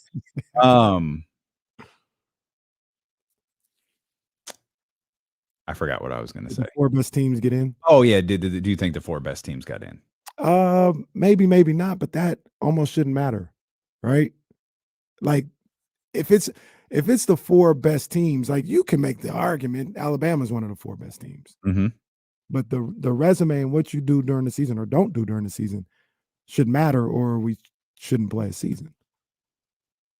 And I think that's the drama element of okay, hold on. Here we go.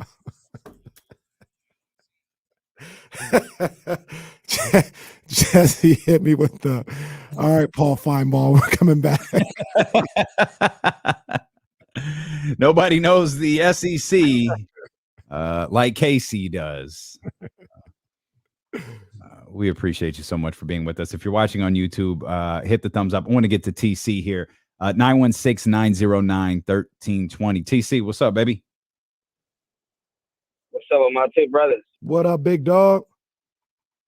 Oh, man, just chilling, relaxing, man, enjoying these Kings and Niners win, man. I mean, the Niners is okay. Brock came in and did his thing, Kenny. He did. You know how I'm feeling, brother. He did. How you feeling, TC? He don't get no respect, no kind of accolades for guiding his team to that win with the starting quarterback going out in the first possession. Nah, Purdy. Listen, it's nothing against Purdy. You know. No, listen, I'm talking about Kyle. Kyle. I'm talking about Kyle. Kyle don't get no love for that. Man, Kyle did. Listen, he did okay. Brock came in and saved him. You get what I'm saying? Now we got another quarterback. Hey, I'm not listening. Hey, Kenny, you know me, bro. You know Kyle is cool, bro. Kyle is cool, but he in the way. You get what I'm saying? Now Jimmy with the broke ankle. Y'all want to bring him back, and then I mean, it's a lot going on with that situation that we will have to talk about off air. You get what I'm saying? But anyway, the Kings, I smell what you're cooking. Right. Listen, the Kings and that beam, like you said. Listen, Kenny. I mean, D-Lo. I don't care who's mad. The world is gonna hear about us. They love talking about us when we down. Mm-hmm. Listen, that beam ain't corny. Every successful team, they all have like a tweak to their team. Our tweak is the beam. That's not corny. I love that, bro. That got us motivated. You get what I'm saying? And the whole world is going to hear about it. So I don't care about who want to get mad about all the King and they want to say the beam is corny. And no, we're not the same old Kings, bro. We're the Sacramento Kings, and we're back. Let them know, Rams. Or let them know, TC. That's Rams' favorite caller, TC. Let them know, TC. Hey, all them people who hating on the beam and want to, make fun of it all. Your main man, KC from D-Lo and KC, ESPN 1320 out here in Sacramento. I want to tell all y'all, stop being a bitter bum. They lucky I edited it. You know how I talk like Marty McNeil. You know what I wanted to say. We might be lucky you edited it. Stop being a bum. Don't be afraid to have fun. I don't know why. I don't know why the league takes this so personally. I don't know why other fan bases take this so personally. I don't know why 70-year-old announcers in Boston take this so personally. I don't know why Brian Scalabrine takes this so personally. Like, this beam isn't about you. Calm down. Y'all got a freaking leprechaun on your court, man. Shut the hell up. Y'all got mad. Y'all got mad. Lucky. He stepped on Lucky. Because Kyrie Irving stepped on your leprechaun, man. Shut the hell up. He stepped on Lucky. I see you. Defend your boys. Defend your boys. For one, Scal is not with us. Okay, Scal. Don't forget, Scal was big time in the show twice before in the early days. That's facts. Scal. That's facts. All right. First of all, second of all, you are out of line. All right, dissing Lucky. All right, be cool off Lucky. All right. So I don't get it though. Like y'all can have Lucky, we can have the beam. Someone saying you can't have the beam.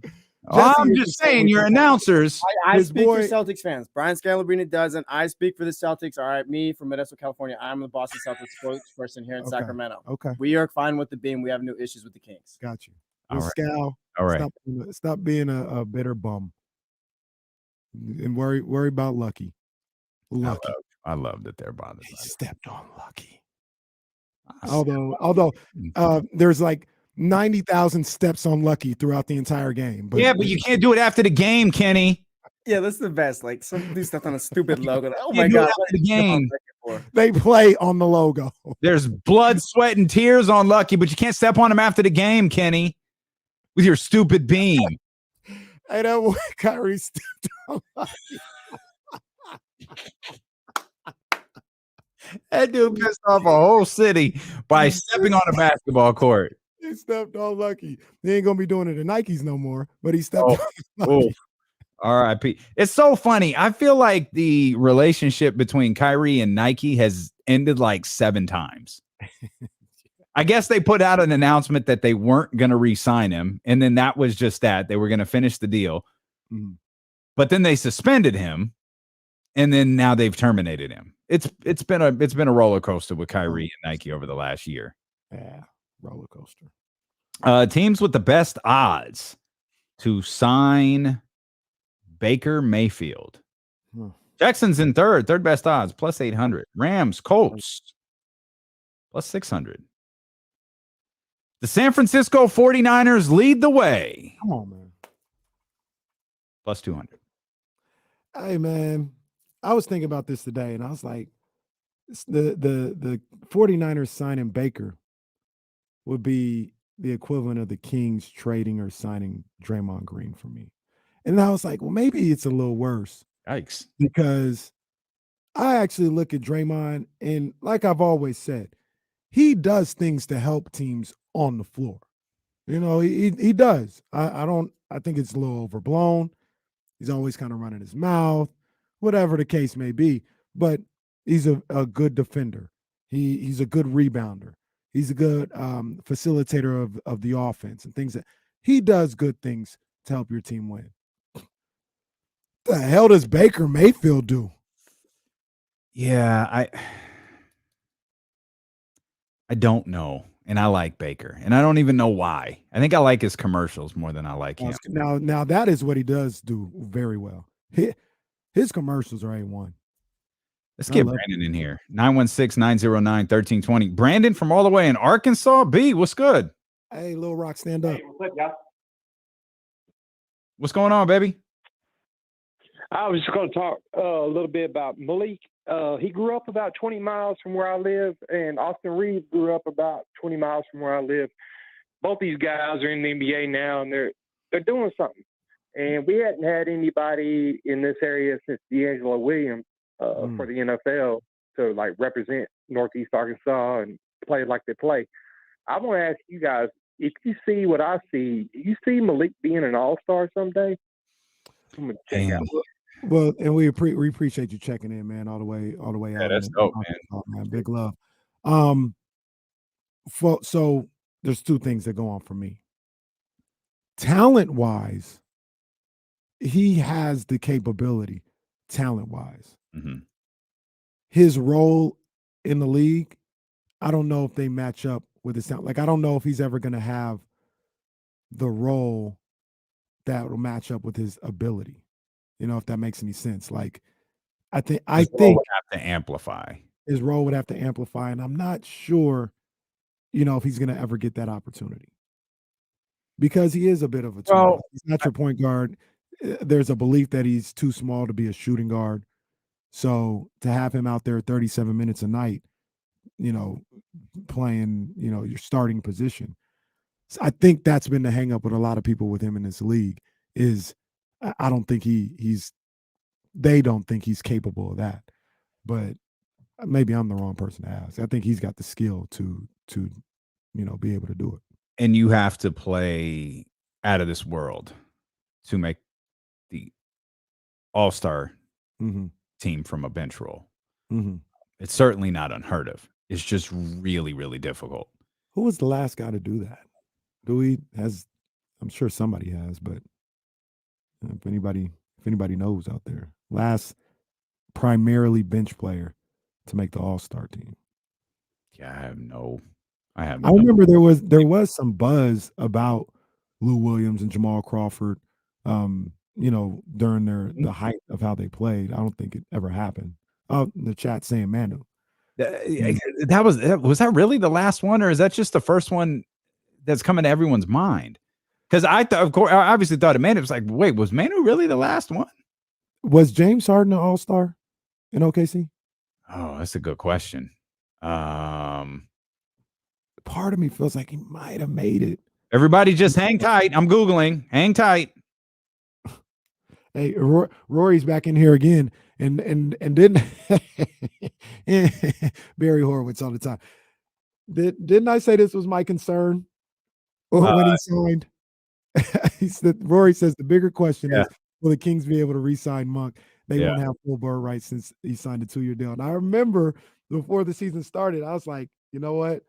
I could see Malik balling out, killing, and we're going to be upset that they signed him at a 2-year deal and not a 3-year deal. And we're going to be like, can we re-sign him? Now, we are a month and a half into this 2-year deal. He's got a whole rest of the season and another year to worry about that. But I don't see his play changing. But the good news is I think he loves it here in Sacramento. I think it fits who he is as a young man and his interests and the things that he liked based on some of the interviews I've heard from him. He's not really a LA guy. He's an Arkansas guy, right? Like he just wants to hoop and kind of do his thing. He's not really big on the big city. And as long as his boys here and they're having a good time and they're winning, I think that bodes well for him being able to stick around. For sure, but he's got a bank account too. Yeah. He's got to maximize that bank account. The follow-up on the James Harden thing, James Harden's first All-Star appearance was in 2013, his first year with the Houston Rockets. Gotcha. So the answer is no. Nope. Good as he was in Oklahoma City, he was in fact not an All-Star at that point. Was sixth man of the year though. Yeah, I mean, they're good problems to have. They're questions that you don't have to answer right now. But yeah, thinking about Malik Monk when that contract ends, if this is how he's playing, same thing with Terrence Davis. I don't know. I often find myself thinking about Monty McNair's contract. So that joint's just going to run out at the end of the year, huh? That's what we're doing. Nah, it can't. It can't. Not after the way he dressed on Saturday. Yo, it can't. Hey, give him the extension just for that. Give him a new contract just for that. He actually looked better than Malik looked on Saturday. Malik with the bell bottoms, though. Man, I can't believe that look is back. Hey, I showed the Queen Bee. I was like, look at Malik, and I was showing her Monty McNair. Well, she's like, look at Malik, and she looked at me and she said, "You better not." Is it? Oh, I couldn't even imagine that. Is it only NBA guys that are doing it? I mean, it depends on like where you're at. Like if you go to certain parties or clubs in somewhere like LA or New York City, they might dress like that. But it's primarily NBA guys. Yeah, absolutely. Absolutely. Malik had him looking clean though. Monty was looking clean. The bench player to play in an All-Star game was so perplexing. Even Will Z doesn't know how to search for it. We've stumped Will Z. He sent me a list of players who have made the All-Star team by starting 10 games or less. But this did Kobe start an All-Star game as a bench player? So I kept 98. Yeah, it says 97, 98. He may have came off the bench there. Yeah, because that's kept coming up for me. He may have came up because I remember I was randomly watching this game on YouTube. It was Jordan and the Bulls versus Kobe and the Lakers on an NBC Sunday matinee. And it was, I believe, Kobe's second year, and he came off the bench in that game. So I think that's when he made. Yeah, that year Kobe only started one game. It looks like Kevin McHale regularly made the All-Star team coming off the bench. Damn, I never knew Kevin McHale came off the bench. It looks like at least looks like he did twice. And the only reason I point out Kevin McHale, because I feel like a lot of these are you just vote for them anyways. like a Kobe Bryant 2013, you're gonna vote for him to be in the All-Star team. Like that's just the way. The same thing with Yao Ming, but that wasn't the case in 1984. So it may have been. We broke Rilsey. Congratulations, Chad. Hey, you know who will never make the All-Star team is somebody that comes off the bench? It's Trae Young. Yeah, because he just won't show up. He's like, no, I'm good. I'm out. So I vaguely am up to date with this story. What's going on here? So there's more. There was more added to it today. So what it looked like is Trae was going through like some sort of shoulder treatment and wasn't participating in shoot around. He was just getting treatment. And Nate was asking him like, "Yo, are you not going to be a part of shoot around?" He said, "No, I just want to get this treatment, and then I'll let you know if I'm able to play later." Mm-hmm. He said, "All right, like that's fine, but if you're not going to be a part of shoot around, and I don't know if you're playing, you're not starting. You're going to come off the bench." And I guess the way the story is Trae said, "That doesn't work for me, pal," and left after shoot around or after his treatment, and then just didn't show up to the arena that night. Jeez. At a home game. He just didn't come. So now I think Nate McMillan called it a miscommunication. This morning for us, Trae was like, "Yeah, it's really frustrating that private conversations became public like this." Like, oh, so things are going well between Trae Young and Nate McMillan. And for those who are wondering, no, Trae, in fact, did not have a good relationship with Lloyd Pierce, the former Atlanta Hawks coach. So and then a little Darren Williams here. Yeah, right. So the thing about it is there's a few things going on here. Let me see, where do I want to start? Let's start with this particular situation.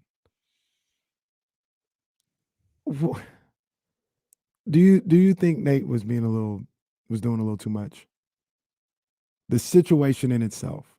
Now we don't know the tone of when he went to Trae and asked him about shoot around. We don't know what Trae's tone was coming back, things of that nature. But like the very first thing that I think is if the guy's like, "Hey man, I'm getting treatment. After the treatment, I'll let you know, kind of where I'm at, how." That's not what he said. He said, "I'll let you know tonight." And to me, that's an important distinction because if I'm Nate McMillan, if I'm the coach, I say, okay, I have to plan. I have to come up with a game plan. If you can play, great. But I have to, I'm going to plan to start the game without you. And then if you can play, great. You can come off the bench. That's what I'm saying. Does it have to be that way? Like, does it? Because your best player, number one, who go to Jimmy Johnson all the time, talking about Emmitt Smith and there's another player that's fallen asleep in the meetings. Your best player is saying, "Look, I'm gonna get this treatment, and I'll let you know tonight."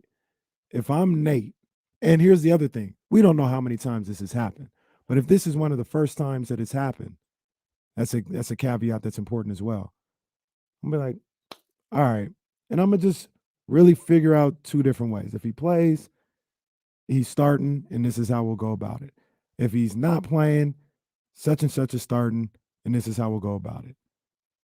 Like, it's not, I don't think it's that difficult. No, maybe it's not. What could have, I don't know. I'm not there. I'm in Sacramento, California.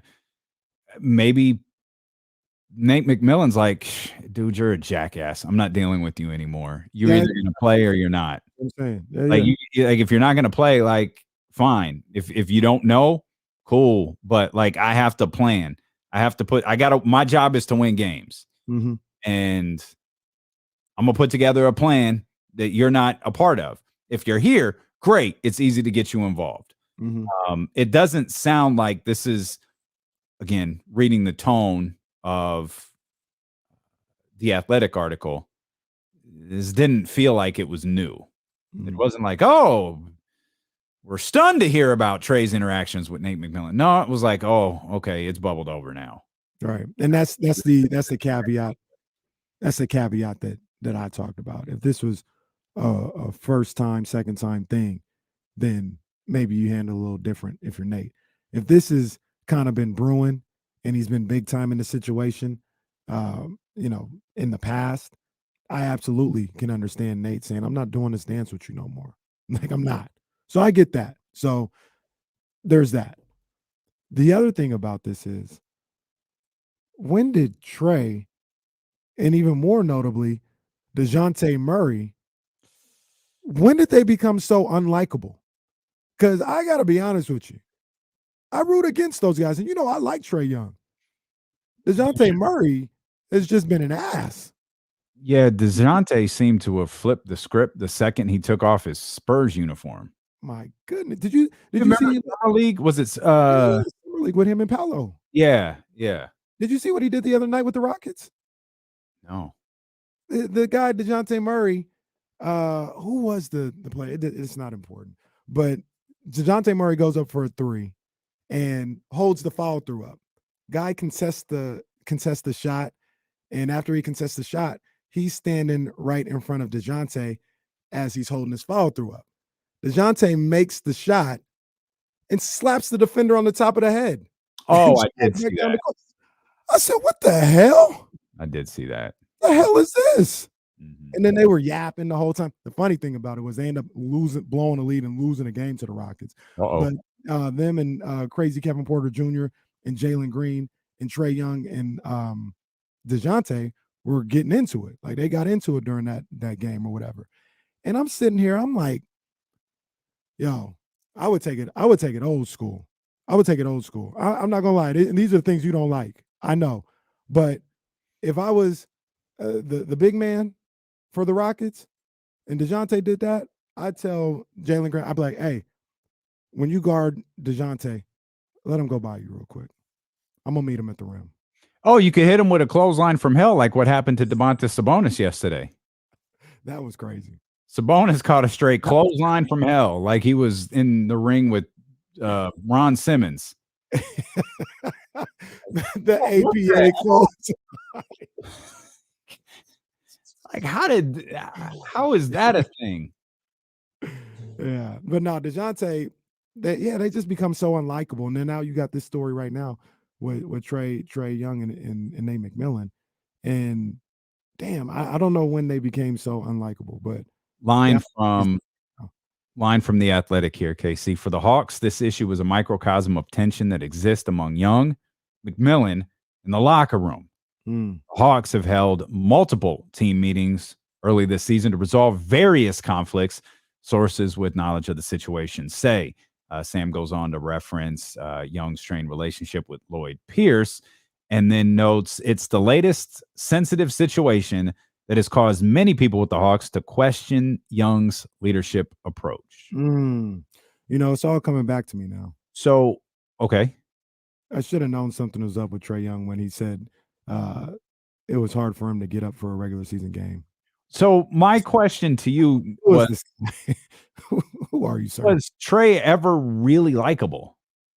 I don't know. I mean, I don't know if he was beloved at Oklahoma. Garden pretty easily. Yeah, I don't know if he was beloved at Oklahoma. I do remember that. Okay. Like, it's just kind of like, it's like, Trae's a good ball player. He's really good. Shoots a lot. I don't know. It's a great question.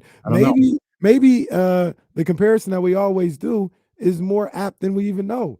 Trae and Luka could be the same damn thing. Remember that discussion we had a couple of times? Mm-hmm. Yeah.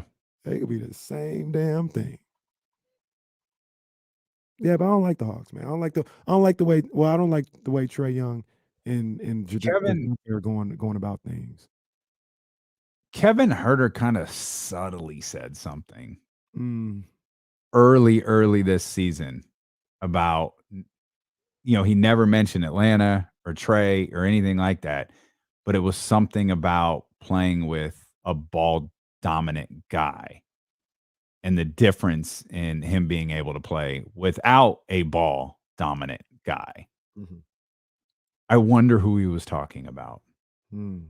He says sarcastically. He wasn't talking about Bogey. Leave Bogey alone, man. I think I was using that as well, he wasn't talking about Bogey because Bogey ain't played. Well, Bogey stepped out on the basketball floor for the first time since 1962. I didn't mean it like that. I meant it as Bogey is a willing passer. Oh, that's how. Well, I'm obviously the problem then, because that's how I heard it. Oh, we'll come back. I don't know how we got to Trae Young before Brock Purdy. We'll touch on that. Hey, need to talk about Keegan Murray too. James Ham coming up. We got Kings tickets to give away also. Ooh, heard that right. We'll give you the details when we return here on Sacramento Sports Leader ESPN 1320. I finally figured this out after 2 years. I got this all connected. I can now run sound through the TV. Oh, yeah, like I found I needed a plug long enough to reach from this side to this side. So if we ever see Matt Barnes on NBA Today, boom, put it up there. Hear what Matt Barnes is saying about nice. Only 2 years. What's on right now? I'm watching the Kings game. I got the Kings and the Bulls playing from last night. I got that in one screen, and then I don't know if this is NFL Live or Monday Countdown in the other. Damn, multiple screens. I had the 4 screens popping yesterday for the first time, the 4 windows with Tubi? Yeah. Kings, Tubi? Or? I had Kings, Red Zone, Raiders, and 49ers. Now that's some good stuff. That's what I'm talking about. That's what I'm talking about. Kamara just text me. Can I get a special 10 minutes to talk about Deion Sanders? Oh man. Hey. I'm actually gonna say yeah tomorrow. Hey, look, do we save it. Let's save it. We need to do it. No, I'm not gonna get into it. I'm just gonna ask you a question. Do we have to acknowledge Karan?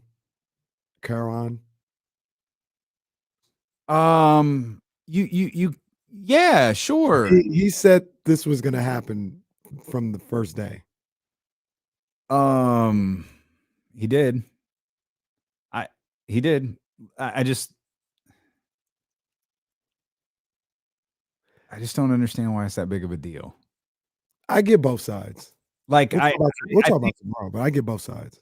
All right, yeah, we'll do it tomorrow. I understand it. I like because I immediately was like, what did Karan say? So I was like, I went to. Yeah, I went down his timeline. Jesus, he just like eviscerated him.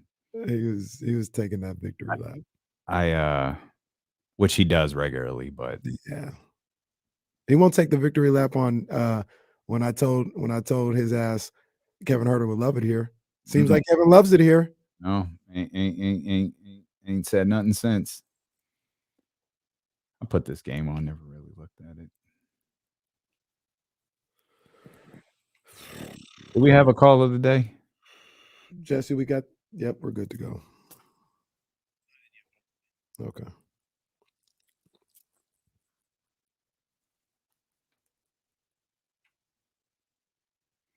Jesse, we'll do 320.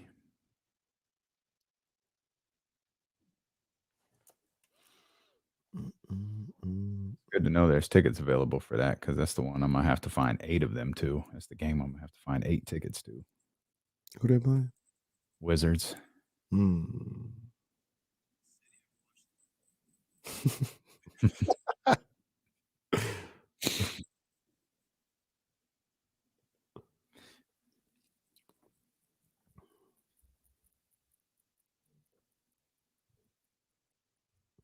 So last night, Sunday was pretty seamless. Things had gone pretty smooth.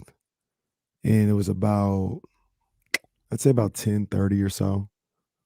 Laid the baby down. The house was quiet. And I sat at my desk. And I was like, I'm gonna get some work in right now. Cool. I'm gonna get some work in. Threw on the Kings game again. Was about to get ready to take those notes. Gonna do some stuff for the show today. Do some stuff for J Street Vibes. I'm like, I got at least about an hour and a half. Like, this is great. I go on there, turn on Mark and Katie, pull up my computer. All the way till 2:30 a.m. Oh my gosh. Why, Ryan? Why? And she wouldn't let me put her down. That's the killer with her, is she'll be up and I can't put her down. I can't not hold her because she just starts crying. That was Kenny's way of telling me we're about 4 years away from him ever working on the show again. Oh, geez. I got what I could this morning. Got what I could this morning. We're coming back.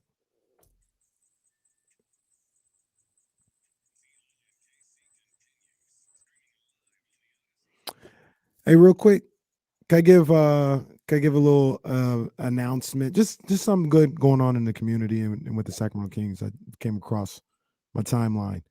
Shout out to Crown Downtown, those people, that movement. They say, hey, Kings fans, Alex Lynn will be at Dick's Sporting Goods in Delta Shores today at 5 p.m. He will be shopping with some underprivileged children for a community event. Feel free to drop by and say hello to him. Go Kings and light the beam. Oh, that's good stuff right there. So Dick's Sporting Goods, Delta Shores, 5 o'clock. Alex Lynn will be out there. You could actually see Kenny's house from Delta Shore. Like if you could, it's a long, it's a wide area, but if you get high enough, you could see Kenny's compound from the Dick's Sporting Goods at Delta Shore. We did look at the. You can give Alex Lynn a tour. Well, I mean, Alex Lynn can pull up. That's my guy. We'll just let security know that he's coming, and let him in. And yeah, it'd be good stuff. Yeah, man. This reminds me of the old Kings. Kings in the mid 90s used to do this kind of stuff all the time. Like Brian Grant's gonna be at the Kmart on Fruit Ridge. Keegan Murray's gonna be at the mall. What we talk about all the time. Them boys used to go Incredible Universe all the time. Yeah, Birdcage Walk today at 2:00. What? All right. I used to come up to Incredible Universe. Old Impala needs to be at Arden Fair Mall. Carl's Jr. signing bobbleheads. Did I hear that? Was Mark talking about a bobblehead coming out? Is there a Domantas Sabonis bobblehead coming out? There should be. I think it should be. I mean, if you really want to bring the vibes back, the bobbleheads have to return. I missed the context of it, but I swear that I heard Mark and Katie talking about a bobblehead yesterday. Who's the most popular bobblehead? If they come out,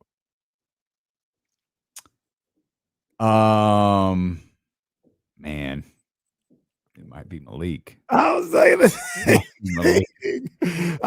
same thing. He and this is kind of apropos, because I got a feeling, I could be wrong, maybe it was Chris. I was gonna say, wasn't Bobby Jackson's bobblehead like the most popular? Like, yeah, that's how I remember it. Bobby. Yeah, that's how I remember it.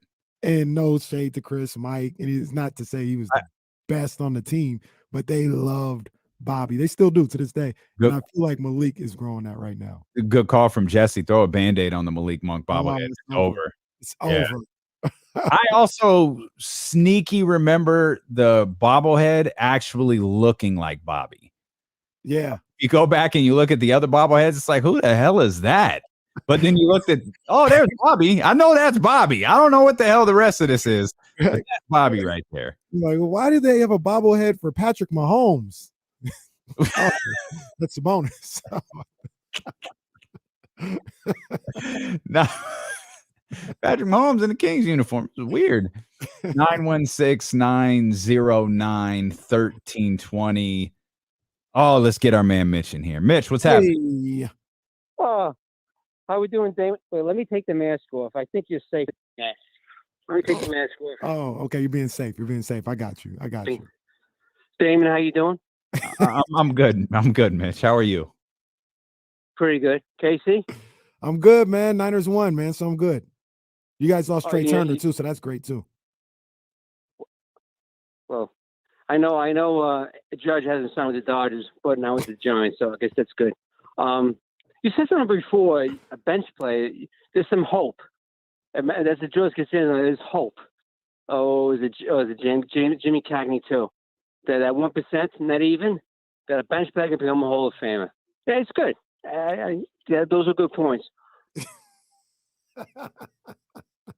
Is Mitch listening to our show? Yeah, hold on. Yeah, I know. What is happening right now? Whoa, I'm not done. Oh, sorry. I didn't. All right, 49ers, that is something I bought. They know how to pick running backs and quarterbacks. I want Baker for his backup. Oh, but Mitch, I don't know about that. There are some bad top 3 quarterbacks that have been drafted the last few years. Mm. And you can't say Atlanta. Atlanta's got to put Ritter in there. And Drake London is doing his share. He's holding up his end. Yeah, man. Falcons lost to the Steelers on Sunday. It's kind of odd to give them props today after losing one of the worst teams in the league at home. Put up 13 points. Oh, no, maybe it was 16. I think they got a field goal. I'm still trying to figure out what happened at the start of that conversation. I'm just going to have to go to YouTube later or the Odyssey app or the podcast. Maybe we release a podcast with all of Mitch's phone calls on it. Maybe that's the show after. 4 to 6, Mitch's phone calls. Yeah. We'd do a 4.5. It would do a 4.5. I know who we'd beat with Mitch, Aaron Mitch's phone calls. Okay, I'm just one thing I will say. All of that out and go to Baker. Go ahead. One thing I will say though, you talked about the top 3 quarterbacks struggling. 1, 2. I mean, Trae is hurt, so I don't know if that's fair enough. But I did think it was a little unfair to make Zach Wilson inactive when Salah did that. It's like, come on, man. You can bench him because he has been good. He can't even be active. Now, I think it's Mike White and Flacco are the 2 quarterbacks. But, dang, I was like, wow, that's a lot to make, man. He out there in a windbreaker, in a hoodie. Yeah, it's tough. Trevor Lawrence had that nice little comeback a week ago, probably the defining moment of his NFL career. And then they got their ass kicked by Detroit. Well, and I think Detroit's better than Jacksonville, but Jacksonville, like they just got whooped. Well, forgive me, Jesse. Well, Jesse didn't see it because he was on the road all day. Maybe you saw it. One defense, my ass. Didn't Trevor Lawrence get hurt, or did he come back into the game, or was he out? Because I saw a tweet where somebody was like, "Oh, that Trevor Lawrence injury didn't look good." Back because CJ Beathard throwback right there. He threw 3 passes that game, so he came back. Okay, well that's he got, but you might be referencing the game the week before. He got knocked out and came back in. Maybe I saw the tweet yesterday, but okay. Maybe Trevor Lawrence is just taking his lumps, man. Okay, all right. We're all over the place, and we haven't spent enough time talking about the 49ers. We absolutely haven't.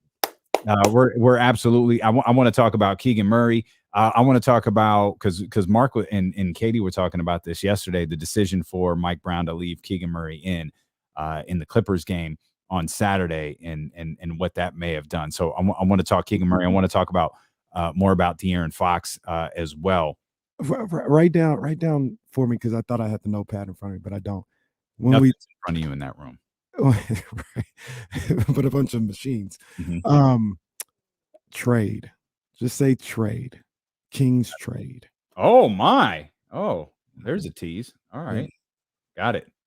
You're listening to D-Lo and KC on KIFM West Sacramento 98.5 FM KRX QHD2 Sacramento. ESPN 1320, driven by Lashers, Elk Grove Dodge, always live on the free Odyssey app. It is a 49ers Monday brought to you by Gilmore Heating, Air, and Plumbing. You get more with Gilmore, and you get more with Brock Purdy. He say his name like that. Brock Purdy stepped in and gave you a Jimmy Garoppolo game yesterday. 49ers, hell of a win against the Miami Dolphins. The defense continues to be just exceptional. And I mean, there's so many different things to break apart with this game, but you pretty much you can't really focus on anything other than the defense and Brock Purdy. Yesterday by itself, thought Brock Purdy did very, very, very well. Things are going to change now moving forward because he's not stepping in on short notice with a different game plan or anything like that. He's the scouted quarterback with Jimmy Garoppolo breaking his foot and being out for the year. Did the 49ers Super Bowl hopes die yesterday? Just off the look, if I'm a impartial observer and I'm looking at the Ravens, so to speak, and they're not even like this situation, but you're down to your third string quarterback, right? A guy that was the last pick in the NFL draft. I would say there's no way you could win a Super Bowl, even make the Super Bowl. Maybe now this is just me talking as a 49ers fan, but one of the reasons why I feel like they didn't die yesterday is because of what you just said. He gave a Jimmy Garoppolo-like a performance. This is one of the things I was talking about all summer when people talked about, can Trey Lance be better? Jimmy gives you a better opportunity to win right now. I'm like, look, and I love Jimmy Garoppolo. That's my boy. But the bar wasn't high. Like, it's not this crazy bar that you got to get over to give the same production as Jimmy Garoppolo would give. Don't turn the ball over. And that's really what it comes down to, because Jimmy misses throws. Jimmy has bad throws. Jimmy misses wide open guys. So if you can actually execute that, at a certain clip, and you don't turn the ball over, then yeah, you can put up a Jimmy Garoppolo performance. So because of that, and I was listening to our guys on the morning roast, and Butcher Boy had a great point of all the reason why the Niners may still be able to get this done is of all the contenders, they asked the absolute least of their quarterback. Think about all these other Super Bowl contenders they got out there. And if they were to lose their quarterback, then yeah, it's not happening. But that's because Philly's asking Jalen Hurts to initiate the run game and be a passing quarterback. Eagles look phenomenal yesterday, by the way. Dak Prescott, our rankings tomorrow. Yeah, man. Dak Prescott they're kind of scaling it back a little bit because they trust the run game a little bit more, but he's a big part of what they do. Josh Allen, obviously. Patrick Mahomes, obviously. All these title contenders, they ask so much of their quarterback. The 49ers and Kyle Shanahan, they don't ask that much of Jimmy Garoppolo. And I don't think much is going to change I know not much is going to change with what they asked Purdy to do. So that would be the saving grace, I would say. I got you, and that makes complete sense. But at some point, you've got to have your quarterback perform. Like your quarterback. So I think we talked about this with Jimmy Garoppolo. Correct me if I'm wrong. It might have even been Trae. I don't feel like it was Trae. I feel like it was Jimmy Garoppolo because we never really got there with Trae. But it was, hey, we know the defense is good. We know the defense is good. We know the defense is good. We know the run game works. This was, way back when Elijah Mitchell was healthy. Actually, no, it wasn't. I think Elijah Mitchell got hurt week 1. But it was, you've got enough there. And I felt like everyone, Crocky, Butch, Kyle, Chris Biederman, at one point or another said, yeah, but at some point your quarterback's going to have to win something for you. And maybe the exact phrasing was, at some point your quarterback's going to have to win a game for you. Well, where we are in the season, the game that Brock Purdy might have to win is going to be an important game, whether it's an important late regular season game or an important postseason game. And what we're really talking about is the postseason here. That's what we're talking about. This team is clearly good enough to make the playoffs in the NFC. Team is, they're clearly good enough to win the NFC West. And I think they could do that with Brock Purdy. But when we're talking about this 49ers team that goes and gets Christian McCaffrey, that signs Deebo Samuel to that contract extension, that's got Fred Warner, that got Nick Bosa tracking to a Defensive Player of the Year nod, we're talking about a championship, or at least playing for a championship. And I think when you get to the line about, he's a third-string quarterback, it's why I'm not terribly against the idea of at least seeing what you got with Baker Mayfield if that opportunity is out there. Look, I kind of joke about it a little bit, but I absolutely see the argument into bringing in a guy like Baker. I wouldn't want to. Honestly, I wouldn't do it. I wouldn't do it, to be honest with you. I think there's other guys sitting at home that you could bring in if that's your concern. You know what I mean? Like, there's other quarterbacks that are not signed that you can get that are better and can serve the same purpose as Baker Mayfield. But if they did it, I understand the rationale behind it. But the thing to Brock Purdy, I don't think they do, by the way, just for the record. I don't think that they do, because I do not think that's Kyle Shanahan's style. I think he very much – I think Kyle's puffing it. Oh, I'd watch this. Y'all got something to say about young Shanny. Watch what I do with Brock Purdy. Watch what I do with my third-string quarterback. Oh, and let me that reminds me. Hey, people gonna say, "Oh, here it is." I don't even know. I don't know where. I think this is it. Yeah. Oh.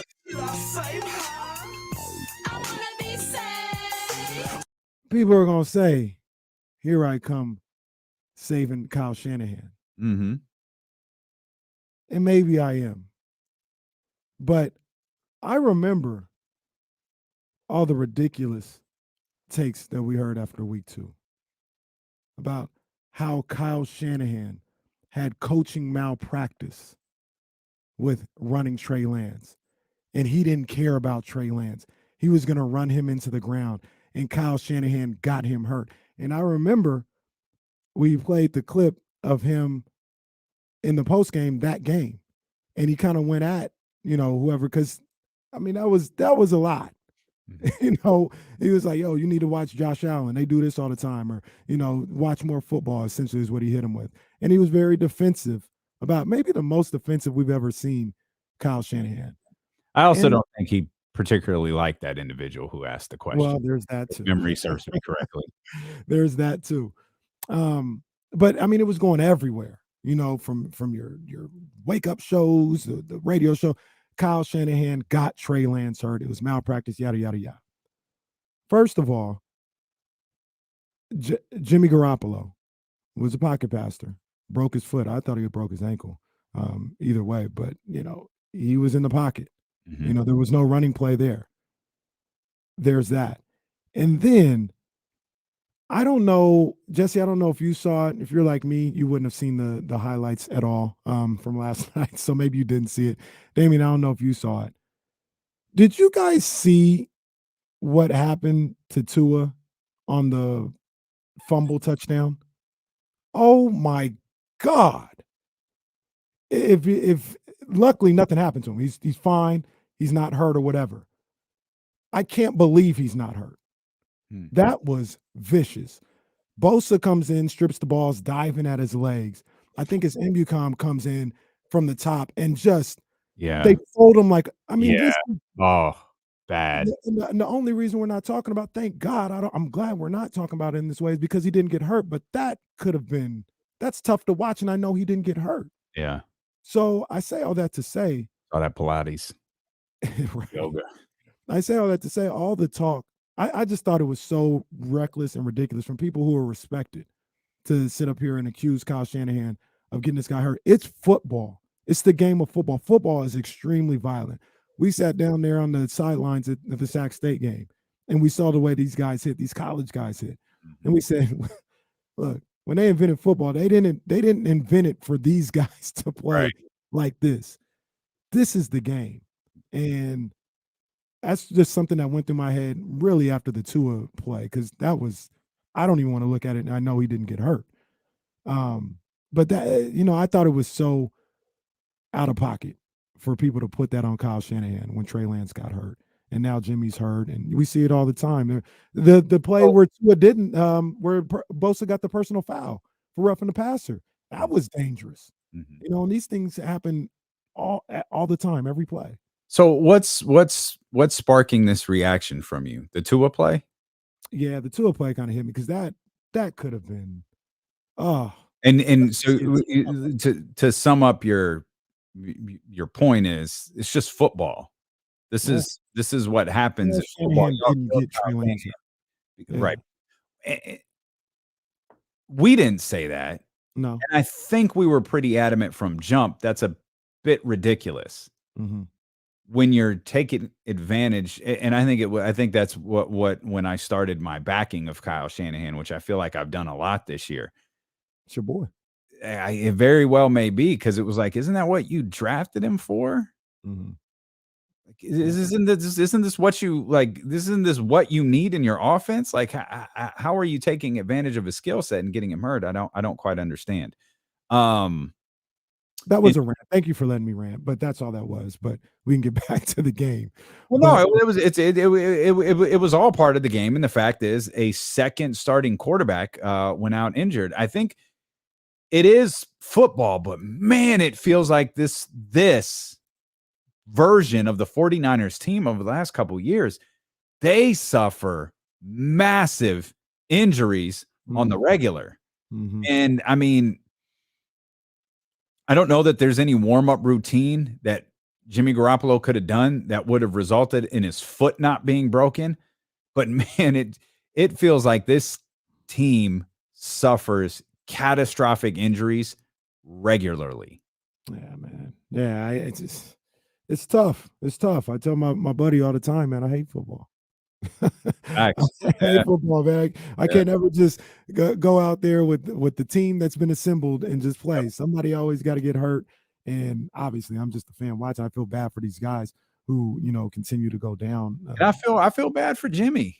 Like, Jimmy's season's over. His career with the 49ers might be over. He had a very real opportunity to set himself up for a massive payday this offseason. And I don't see how that happens now. I feel why do you think that happened? Lost a lot of money yesterday. Why do you think it doesn't happen now? Because I think there's always probably a week to week prove it with Jimmy. Jimmy's got to show me. Jimmy's got to show me something that he can lead a team. I don't think the contract should change. I don't think it should change. Number one, he's shown that he can lead a team. It's in the numbers that no one's going to believe it. It has to be the last thing you see. Well, whatever he's going to get, I don't think it's going to change. Because Jimmy is who he is. So, just to be clear, what do you think he's going to get? I'm not sure, because this is also confirmation of everything that we've said for the last 3 years, or at least I have. You can't rely on him to play a whole season. He's going to get hurt. That's why they went with Trey Lance. Right. I saw him finishing this year, getting a contract in the vicinity of $100 million. If this team went to the Super Bowl or the NFC Championship, or if they succeeded with him, I think it would have narrowed his market a little bit, because someone would have said, yo, if we've got the right defense and a couple of playmakers here, he hadn't turned the ball. You know, he had been really good in terms of protecting the ball recently. We'll step out. We'll come back. I need to know about this Kings trade that's sitting in your head. I mean, I got a question to You ask. told me to write it down. I wrote it down. You said bring up Kings trade. I'm gonna bring up Kings trade. Want to talk about Keegan Murray as well. We'll give the Raiders some love. We'll touch on some of the other things that happened in the NFL. James Ham is going to join us in 45 minutes, so we got a lot we got to do here. And I need your opinion on Brock Purdy and what he did yesterday. Yeah, for sure. So we're going to get all this done here. We got plenty of time. It's D'Lo and KC here on Sacramento Sports Leader. Plus, we got Kings tickets. It's ESPN 1320. You go ahead. Right back. I got a 13th. The 13th round is back. Back from the dead. Where are we at here? I gotta get let me get the clock going, because it's back. 3, 2, 1. 13th round with your main man, Kenny Caraway. Shout out to my people over at Meister Watches. Big ups to the crew over there. Shout out to Ryan. Shout out Jovan. Shout out to my people over at Jordan Brand. Big ups to my people over there. Shout out to Donna's Dope. All my people showing love as always. And we had a heavyweight championship fight over the weekend. Tyson Fury versus the Chisora. I'm going to tell you right now, I didn't watch a second of that fight. And like I'll continue to say, make no bones about it, Tyson Fury is the best heavyweight in the world. But there's two things that I need to see. I need to see him either go away and retire, because he's not entertaining. He's not funny on camera or on mic. His fighting style isn't entertaining or anything like that. And he continues to fight bums. So one thing would be, I'd want to see him go away.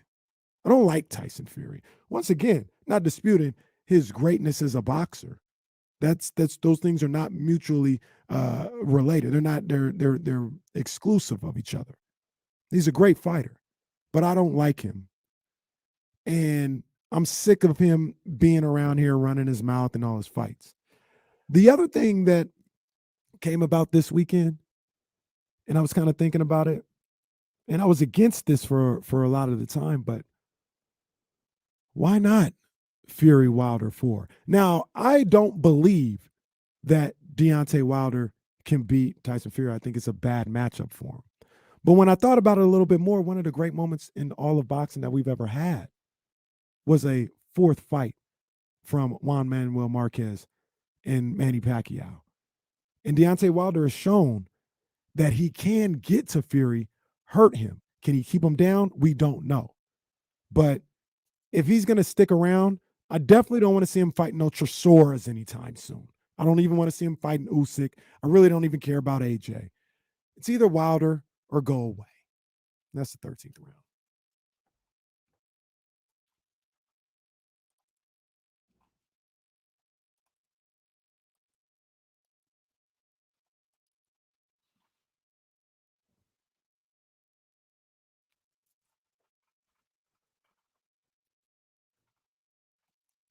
Pretty much, Stephen Brown. Pretty much. This guy's he's a nuisance. It's a problem.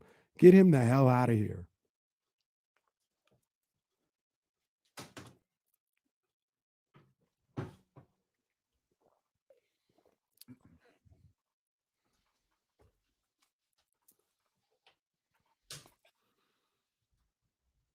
I'm starving. I'm a little hungry. And today, for whatever reason, I didn't know he had something in his mouth. Oh, that's pretty funny. The vending machine, the little Apple Pay thing is down. Uh-oh. And I don't have no cash on me. This is an atrocity. What do they call this vending machine Armageddon today? Did you go take a second look? Sometimes it like kind of restarts itself. I haven't been there since before the show started. Oh, okay. You want me to send an email to like management or something? I love every day. Furious email. I need to bring my own stuff. I'm not gonna use this vending machine no more. Jeez, I need to 5 trips to the vending machine later. I need to pack something the night before, because obviously in the morning it's just not going to happen.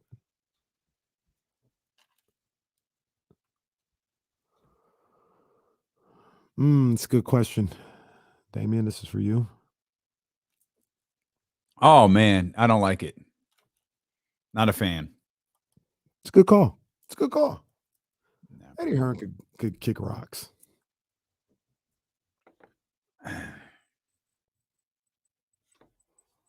I'm not gonna say he can go to hell, straight to hell, but he can kick rocks. I mean, he can though.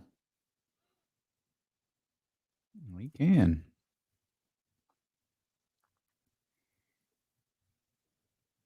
What the hell am I gonna do with a Samsung or an LG TC? Get out of here. That's the silliest thing you've ever said. Better get you a Samsung. Ha! Adam L. I've been getting sleep, but it's just disjointed. Like it's not consistent.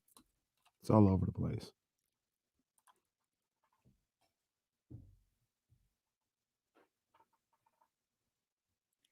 The Band-Aid on a Malik Monk bobblehead is such a phenomenal idea. I'm gonna tell you right now, there's no, Jesse, tell me if I'm wrong, but there's no bigger stars in the UFC, or there's nobody in the UFC bigger than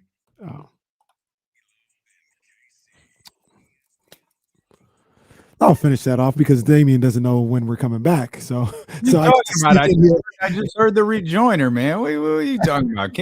I can sneak in here and say there are no stars in the UFC that are bigger than Tank. You're not sneaking this in. Like you're just saying it.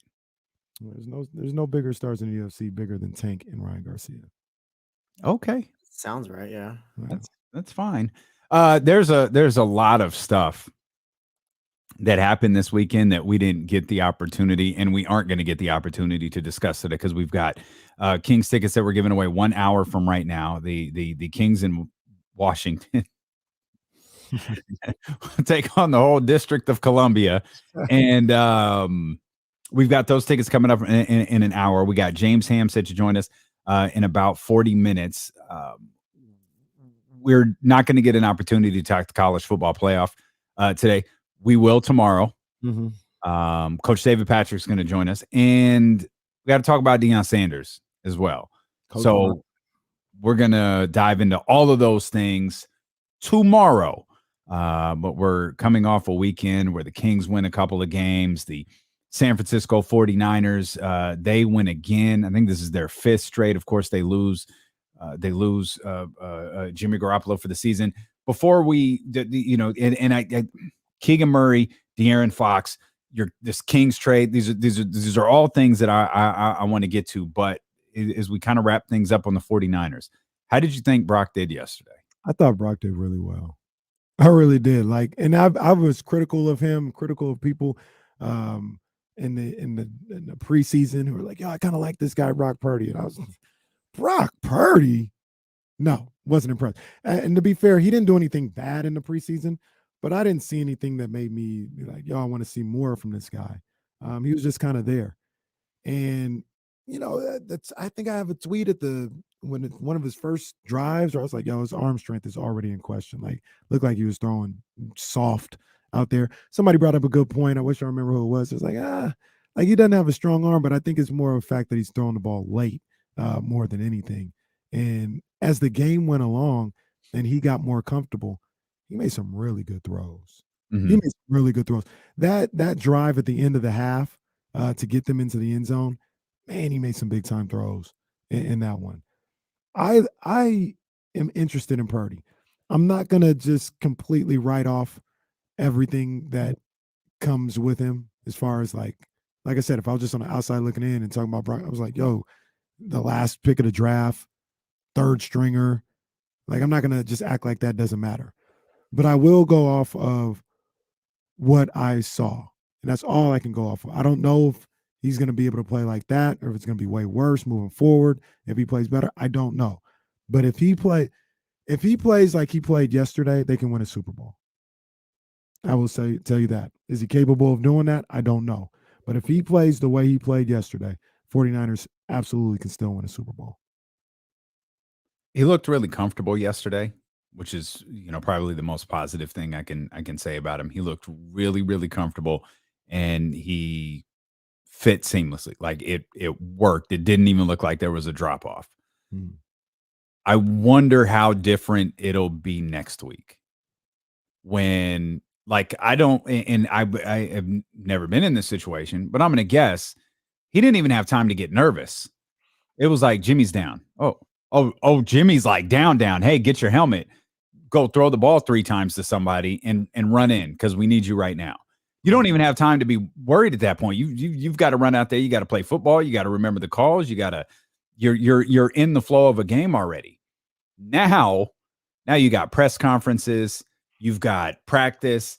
You've got the Tampa Bay Buccaneers game planning for you. Like you now, all of the nerves that you didn't feel that perhaps made you really comfortable in that moment, those have an opportunity to build up.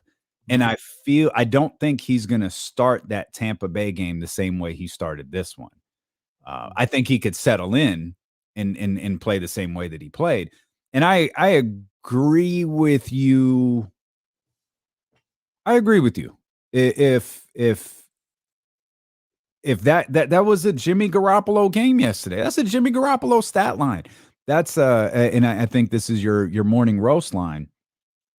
You're not, or a variation of it. Kansas City loses Patrick Mahomes, it's over because there's no one you can find who could come in and throw for 350, 400 yards on the regular with 4 touchdowns. Yeah. No one else can do that. No one's going to command the respect that Patrick Mahomes has. You could say something similar about Josh Allen. You lose Lamar Jackson, which the Baltimore Ravens may very well have. Damn. It completely throws everything into flux. With Jimmy, it was like, hey, Jimmy, just, don't throw it to the other team. Play composed, play within yourself.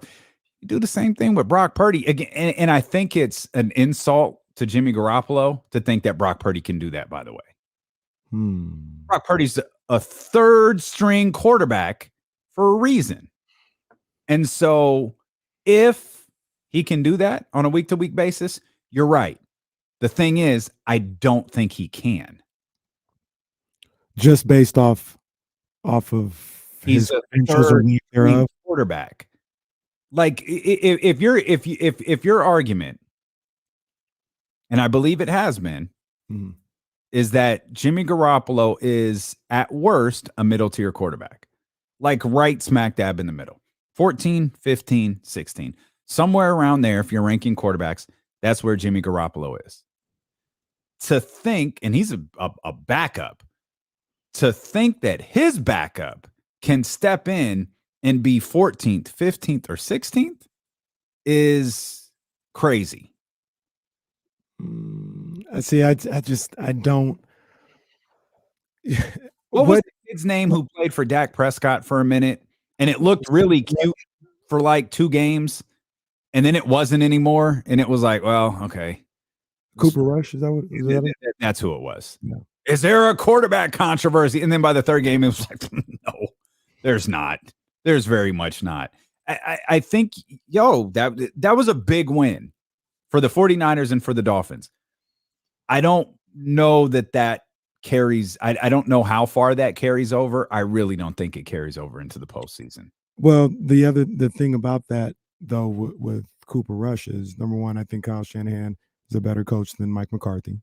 You don't have to think that. That is a definitive factual statement. So there's that. Also, the players around him are better. Now, CD is a baller. Pollard's a baller. I like the tight end. It's not that the Cowboys don't have talent, but a couple of times it was, and you didn't see this a lot from Cooper Rush when he began to struggle. A lot of times yesterday was, hey, putting you in shotgun, you get the ball, turn and look to your left and throw it straight to your left. And we'll let Debo and McCaffrey do whatever. Damn near extended handoffs, right?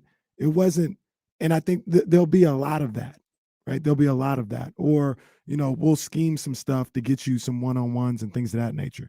Your point is 100% valid of, him being able to do what Jimmy has accomplished and what he's been able to do and establish in this league is asking a lot. But it's not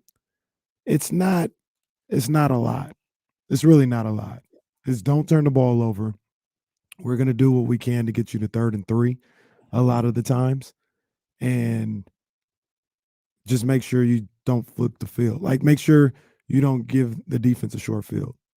It's really what it comes down to. They didn't ask Jimmy to do a lot. I understand. Is he capable of doing more? Maybe. I don't know. I think Jimmy Garoppolo's a better player than Brock Purdy, obviously. But like, Jimmy could be Patrick Mahomes, but if they're only asking Patrick Mahomes to just throw to the side a couple times, hit a couple slants. I think there are some things that you're discounting, though. Timing, pocket presence, like awareness. Like, Brock Purdy's probably going to get, hit a couple of times. He's going to get hit more frequently than Jimmy Garoppolo does. And what happens to his state of mind when he gets hit a couple of times? Mm-hmm. Or does he get hit and drop the ball? You can say, hey, just don't turn the ball over. Don't put our defense in bad positions. If he's able to have multiple games with 0 turnovers, if he's able to show that he can protect the ball, the 49ers are going to be in every game that they play, as long as he doesn't turn the ball over and put that defense in bad position. I just don't think that's realistic. And also, technically, he had a turnover yesterday. He did. Yeah, he threw an interception yesterday. And he still played. But the 49ers, that defense grabbed at least 2 late. They had 4 total. Yeah. But the other thing about it is he going to turn the ball over? Absolutely. Like, Niners 5. I think there's another 5. I think they'd have to win 3. We're not saying the Niners are going to win 13 straight games. Brock Purdy's going to have bad performances that are going to help lead the losses. The key for the 49ers and what they're trying to do is make sure he doesn't have like more than 2 that lead the losses to end this season, and make sure he doesn't lead you to a loss for 3 straight games in the postseason. His job, and this is the other thing, his job is not to win 13 straight games. His job is to get you in the playoffs, and then in the playoffs, play clean games. Okay. And even then, if he turns the ball over, that's not guaranteeing that. And the other reason, we didn't talk about the other reason why you feel so confident about this, or I feel so confident about this, is they have the best defense in football. This was a litmus test. Yeah, I don't feel confident about this. I'm confident in that defense. I'm not as confident in Brock Purdy as you are. And not because I don't think Brock Purdy can be like fine. And I'm not trying to disparage things. I'm just saying, I just think it's naive to think he could just walk in and play mistake-free football. But he's not going to always play mistake-free football. Well, he just needs to not play mistake-free football at the right times. That's it. He's going to have a 2 turnover game or 2. That's going to happen. But if he has more non-turnover games than 2 turnover games, they'll be okay. It's not perfection we're looking for. It's good enough. And that's what they asked Jimmy to give him. Good enough. See, that's where you keep losing me. I'm going to move on because I think we're going to just start getting repetitive. But that's where you keep losing me right there. But I will say this. That defense, I talked about how it was a bit of a litmus test for me. The weapons that Miami possess and what they're able to do on the offensive end. The defense at 2.5 levels, I was like, yo, they're solid. I still am to a certain degree, but I've always been worried about what would happen in that second cornerback spot without Emmanuel Mosley. If Emmanuel Mosley was here, I would think nobody's messing with his defense. Not one team in the league. But Emmanuel's not here. They've been trying to figure that out a little bit. But the way they played yesterday, especially after the way that game started off, and I know, like, if you ask Tua right now, I think in his heart of hearts, he would tell you, like, I wasn't shook. I just airmailed some throws or whatever the case may be. You know, that's on me. Like, I need to play better. It wasn't anything that they did. I believe that's what he would say. But there's a reason why you were a split second sooner on your throws. There's a reason why you were a split second off. And that reason is that defense. The reason is the defense. And I'm not going to give it all to, just Tua being shook, but he knew what was coming. He knew, all right, if I hitch, I don't have a lot of time. Sometimes he would make the right pass, the correct pass, a good pass, and make it happen. There's other times when I made that hitch. He's coming. And it was validated a couple times because he made the hitch. They came and got his ass. So he knew what was coming, and it just sped him up just a little bit. Just a little bit. You don't have to be Jim Everett in the 1989 NFC Championship game where he literally saw 49ers ghost and fell and took a sack. It don't have to be that. But he sped them up just a little bit. Just a little bit. That was enough. And that was with one of the best offenses in the game. Tampa Bay ain't doing that next week. I don't disagree with that, but I normally don't do this, but I feel like you and Cole G are saying the same thing. It's not hard to understand. The 49ers asked Jimmy to do very basic things. Very basic. Cole G, Kenny Caraway, here's what I don't think you hear me saying. I don't think Brock Purdy can do those very basic things. If he can, he wouldn't be a third string quarterback. That's the point I'm trying to make. I understand what his assignment is. My question is his ability to do that assignment. That's perfectly fair. Raiders grabbed their third straight win yesterday. I don't know what the hell to make of that. Like Raiders still live.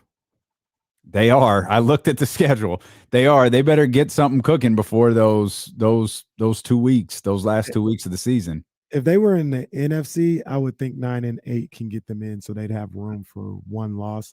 In the AFC, I think it's got to be 10-7. It really. How excited was Sarah Hodges yesterday when you got to hang out with her? Smile from ear to ear. Yeah. Oh yeah. Sarah posted. Jake is a Chargers fan, isn't he? Is he? He was like he wasn't smiling. Yeah. Raider Sarah post Raider wins are a lot of fun. Eagles and Cowboys win yesterday. The Giants and Washington football commander team tied. Come on, man. It's 2022. We still doing this? In one of the games, we said, you might want to keep an eye on this. They tied. It's disgusting. It really is disgusting. I mean, it's 2022. I don't understand how all these owners and the players and everybody in the competition committee are just year after year okay with having ties being a possibility. It's embarrassing. It really is. I'll say it. It's embarrassing for the league to have that stupid little one on the right side of the column. It is dumb, but I don't get worked up about it anymore. It is what it is. We got James joining us in at the top of the hour. We got Kings tickets coming up at 3:20. What is this Kings trade that's swimming around in your head? Is this going to piss anyone off? It probably will. Can I leave? I don't think you have to leave. It probably will, though. Look, I'm not saying it happens. I'm not saying it should happen. I'm not saying it should happen. Mm-hmm. I just want to know what you and everybody thinks after watching that game last night. If they were able to get that boy Zach LaVine and what he could do with this team. Okay. Zach LaVine is a problem. And here's the only way that I would do it. It was basically Sacramento against Zach LaVine last night. And Sacramento was struggling for a second. like Zach LaVine was hitting. That Zach LaVine was a problem. Now, here's the caveats I have to it. Keegan Murray's not involved, so you're not getting a pick. Harrison Barnes isn't involved, so you're not getting him. I'm thinking, and this isn't even good. I think if he was on the market, you would get better offers. I'm just okay, I got you. But I would say, if they're gonna make a move like Rashawn Holmes, Alex Lynn, maybe a conditional something like that, you get off his money. But you really wouldn't be getting off his money because Rashawn Holmes still has 2 or 3 years left on his deal. Well, it's significantly less. But it's 2 years after this one that's significantly less than what Zach LaVine makes, though. It is, but it doesn't free up Chicago. But right, it wouldn't free up the cap the way an expiring would. But I just thought about him, and I thought about how I would do it is I'd probably move Keegan to the bench. I put Harrison at the 4, and I kind of go 3 guard with Fox, Herter, and LaVine. Monk coming off the bench, Terrence Davis coming off the bench, Dave Young. Whew. Now I know people are like, Zach, he doesn't play the style of basketball.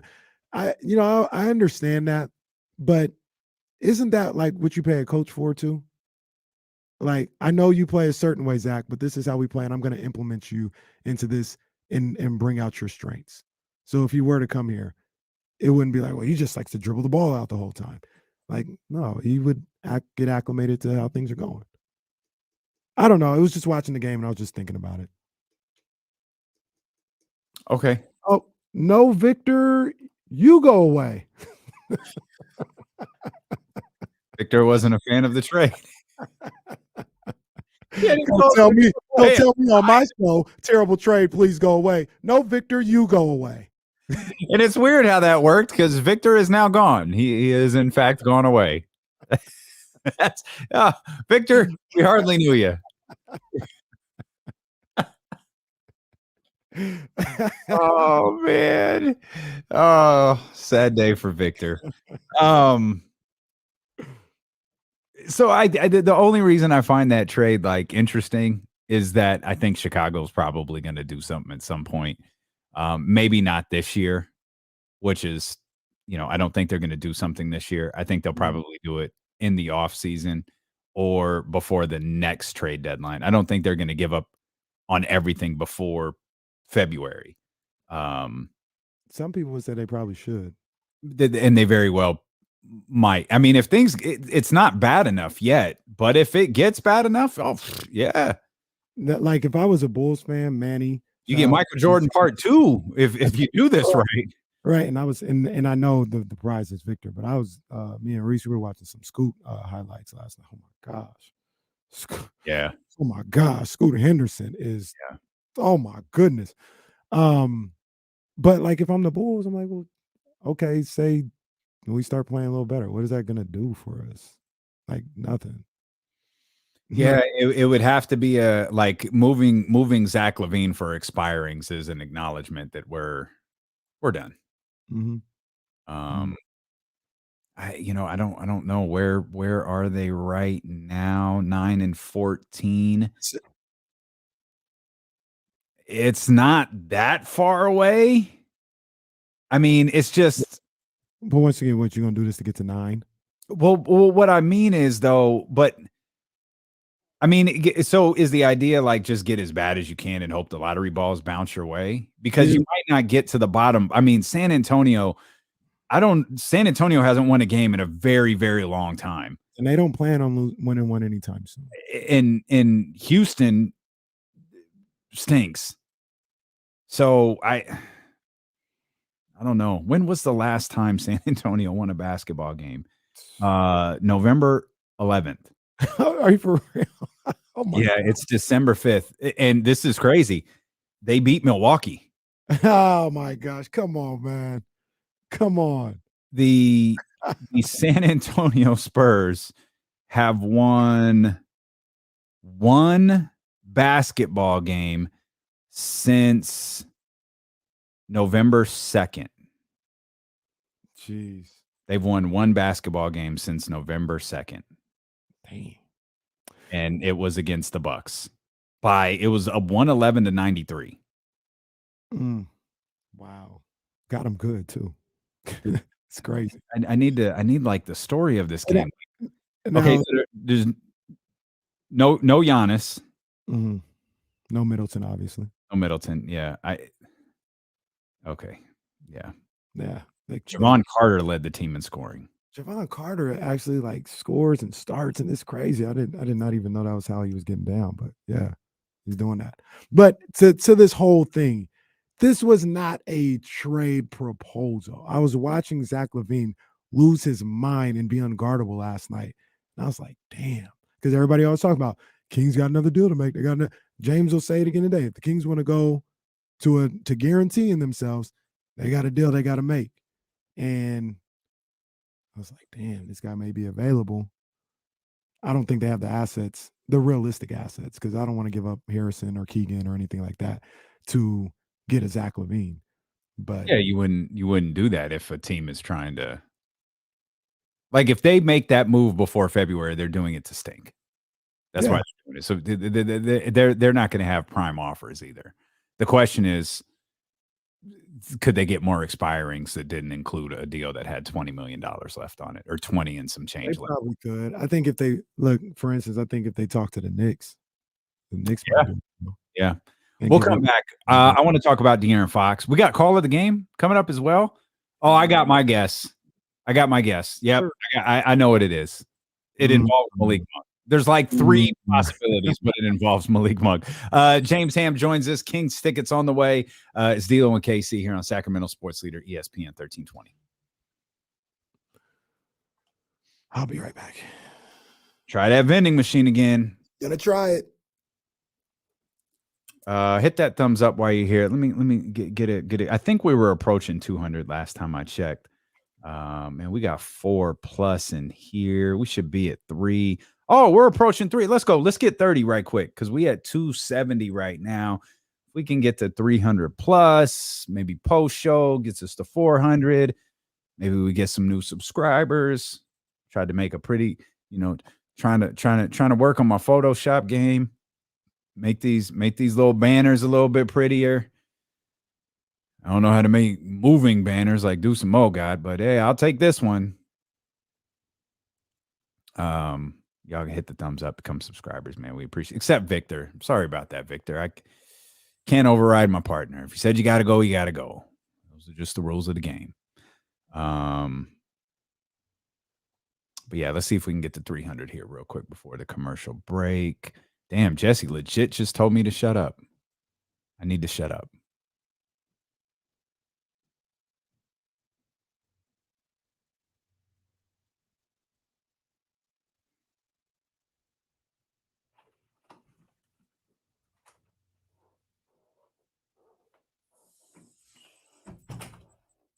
Jesse sent me a text. Hey, man, can you pipe the hell down? I got work to do. All right. All vending machines back in action. Oh, maybe just a drink. Yeah. Why don't you guys make the join member like Deuce and Mo? Well,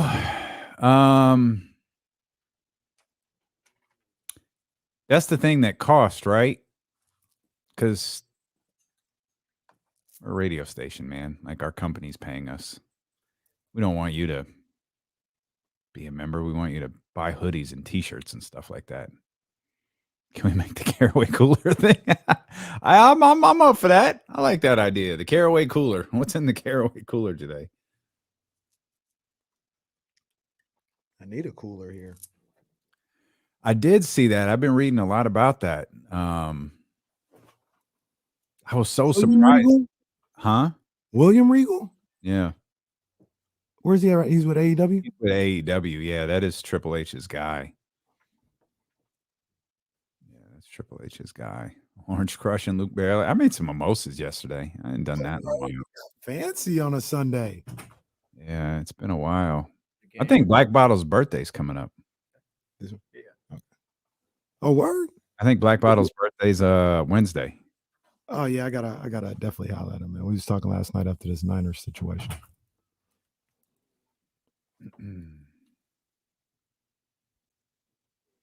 Aren't Steven Regal and William Regal the same guy? That's the same person. Gotta drink them. Hey, those are the rules. Those are the rules. You know the vibes. I've gotten better with that though, because I walked into, I think it was Bel Air one day, and it was like buy one get one free, or buy two get two free, or something like that. So I just bought a bunch of them, brought them home, and put them in. Like I haven't touched them. It's like just when I need them, I got them. Good job. Good job. I know. I'm proud of myself.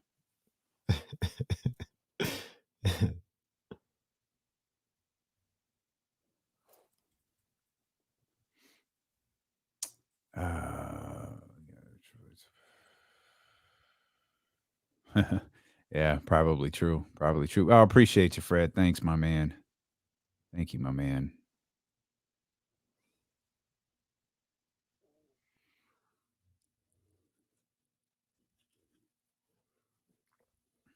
Oh, XJ Master, you got to stop that. That's silliness. Oh, we're coming back.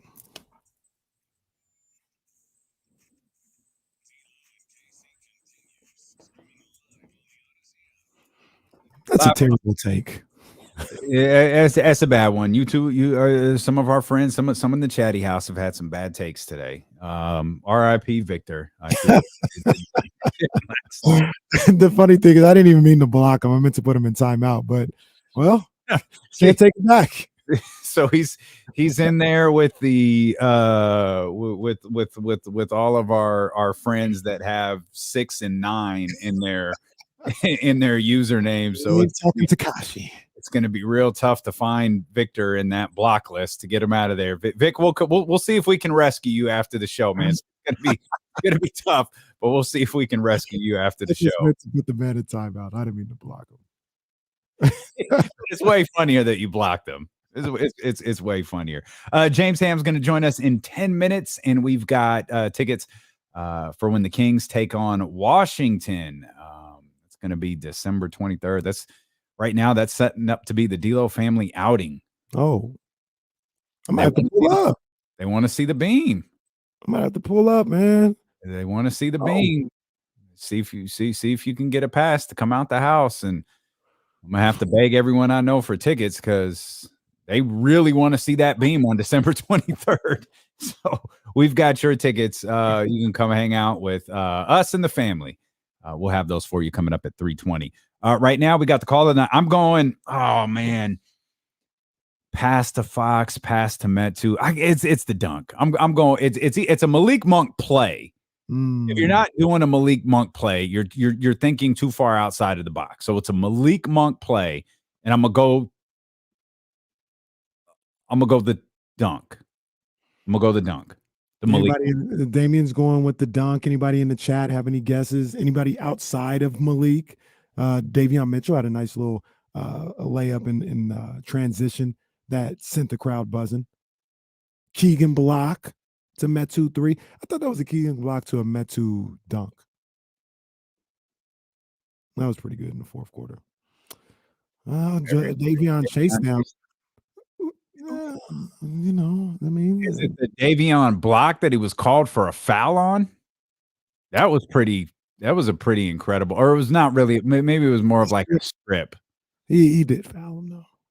Not on the strip. This second reach in, he did foul him. I couldn't get up in arms about that one. Yeah. But without any further ado, today's call of the night brought to you by nobody. Absolutely no one. Kobe White, whose minutes have been reduced this year. They peeled him clean. Monk. Showtime! Malik with an education in elevation. Oh, that's a good. That's the right call. Yeah, that was the right call. Mark too. Showtime, education and elevation. I thought the call I wondered if you were going to do the wrap around to Fox. That was sick. Oh, that was such a great play. Oh my gosh. That dude is nice, bro. He really is. Nice. Let's talk about De'Aaron, though, for a second. Mike spent a good deal of time in the press conference yesterday talking the post-game press conference after the win. By the way, the Jesse Tapia stat, Kings are 6-1 when De'Aaron scores 17 or less. That number continues to go up. Wow, that's crazy. Harrison with a good game again last night. Yeah, wow. 15 or more. We once again gets a win. 2 hours and 52 minutes in, we mentioned Harrison Barnes. And we weren't even planning on it. We weren't. I want to talk about Keegan, but we could do that when James joins us. Mike was just adamant, like the amount of points that De'Aaron scores does not matter. Like he is the tone setter for what this team does, and he just couldn't sing his praises enough about the well balanced games that De'Aaron has been having, even though his scoring isn't what it was at the start of the season. And again, 6-1 when De'Aaron scores 17 or less. Right. No, I think he's playing really well. He's distributing the ball still in these games where, you know, he's not scoring as much. And I agree with Coach Brown. Like, it doesn't I wish it'd tell the whole story. It doesn't tell the whole story. That was Doc. That wasn't Mike Brown. when De'Aaron, you know, doesn't score these, you know, outlandish numbers of points. I would say though, I do want him to be a little bit more aggressive when he can. Like, I know he's been battling something and, you know, the illness and a little banged up or whatever the case may be.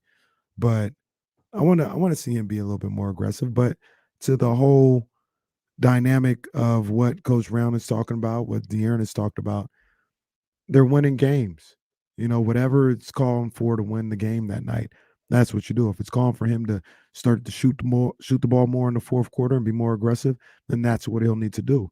But if Sabonis is, you know, hot, or they're running the offense through him, or Malik is cooking and they need to feed him, and that's what's going to get them to win, he seems to be all for it. And that's cool. That's because that's all that matters is winning. I said that all summer. Only thing that matters is winning. That's it here in Sacramento this year. You know who I'd like to be more aggressive is Domantas Sabonis. Man's had a triple-double yesterday with 11, 17, and 10, and he was 2 of 4. That's crazy. That's crazy. It's crazy they only took 4 shots, right? Like, 2 of 4. That is crazy. Taking 4 shots. Come on now. You got to get him some more looks. But once again, I mean, they had a guy cooking in Malik Monk, and they were making that work. Now, I don't think they would have fallen off a cliff if they would have gave Domantas a couple more post touches. Like, the game wouldn't have gone to hell in a handbasket if he would have shot the ball 7 times as opposed to 4. But, you know, that's a great sign of what this team is about. No egos with this squad. No egos whatsoever. They just do what they have to do to win. And, you know, it shows on the court. It shows in the joy and the togetherness that they have playing with each other. And right now it's shown in the win column. It won 8 of 9 at home. You know, that makes me happy. That and the free throw you were screaming really makes me happy. Man, they did Sabonis's number last night too. Almost the exact same stat that we did with the Kings when was it the Clippers? Yeah, when they shot 57%, and then we looked at the game since, it'd been like 81, and there was the game where Sabonis missed like 7 or 8 free throws. Yeah, and he's been like 80-something% since that game. Man, he's been really good at the line. And I remember a lot of people were questioning, you know, we saw him working with lethal shooter and he can't even hit anything. It seems like his 3-point shot is continuing to get better and better and more pure. He's playing great, which is all the more reason why we want to see him shoot the ball more than 4 times. Yeah. And then I see Mary Pierce, like Sabonis does whatever is needed. And that's facts. Like if De'Aaron, you know, Mike Brown says, you know, De'Aaron sets the tone for the game. If De'Aaron sets the tone for the game, Domantas Sabonis like really just gets a feel for, okay, what am I needed for today?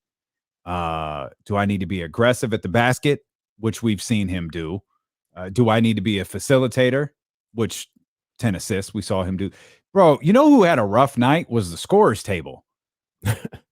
Malik Monk had like 4 steals or 5 steals at one point and somehow finished the game with like 2.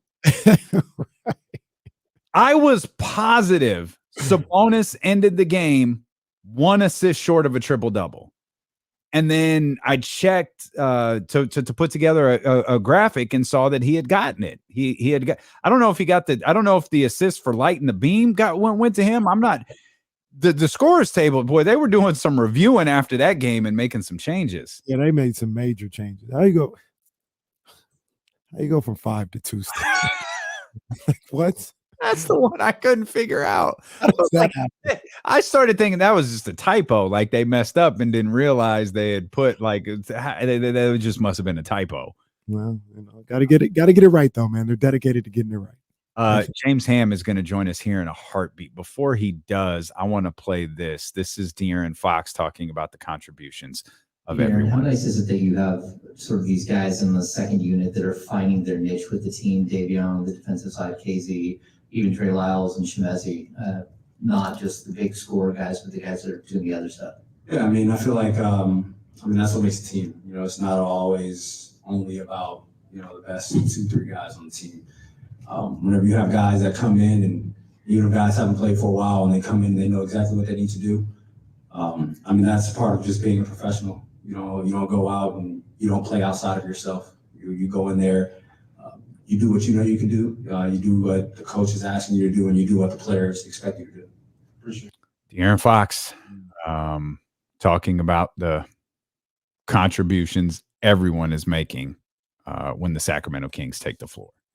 Hey, man, this team plays for each other, man. They really do. They really do. And it is obviously led to wins, but it feeds this entire fan base. Like somebody was in the chat earlier, just the simple where is it at? I wish I could have it. I can't find it. But they were just saying, I love this team. I love this team. How many times have we heard that over the last month? I love this team. It's not just the winning, it's the way they play. It's the way they play together. It's the joy that they play with each other. Now, look, you could say all that is because of winning. Like they wouldn't have no joy and we wouldn't love this team if they were, the same record as the Houston Rockets. And I get all that, but they go hand in hand, right? Like they're having joy because they're winning. They're winning because they're having joy.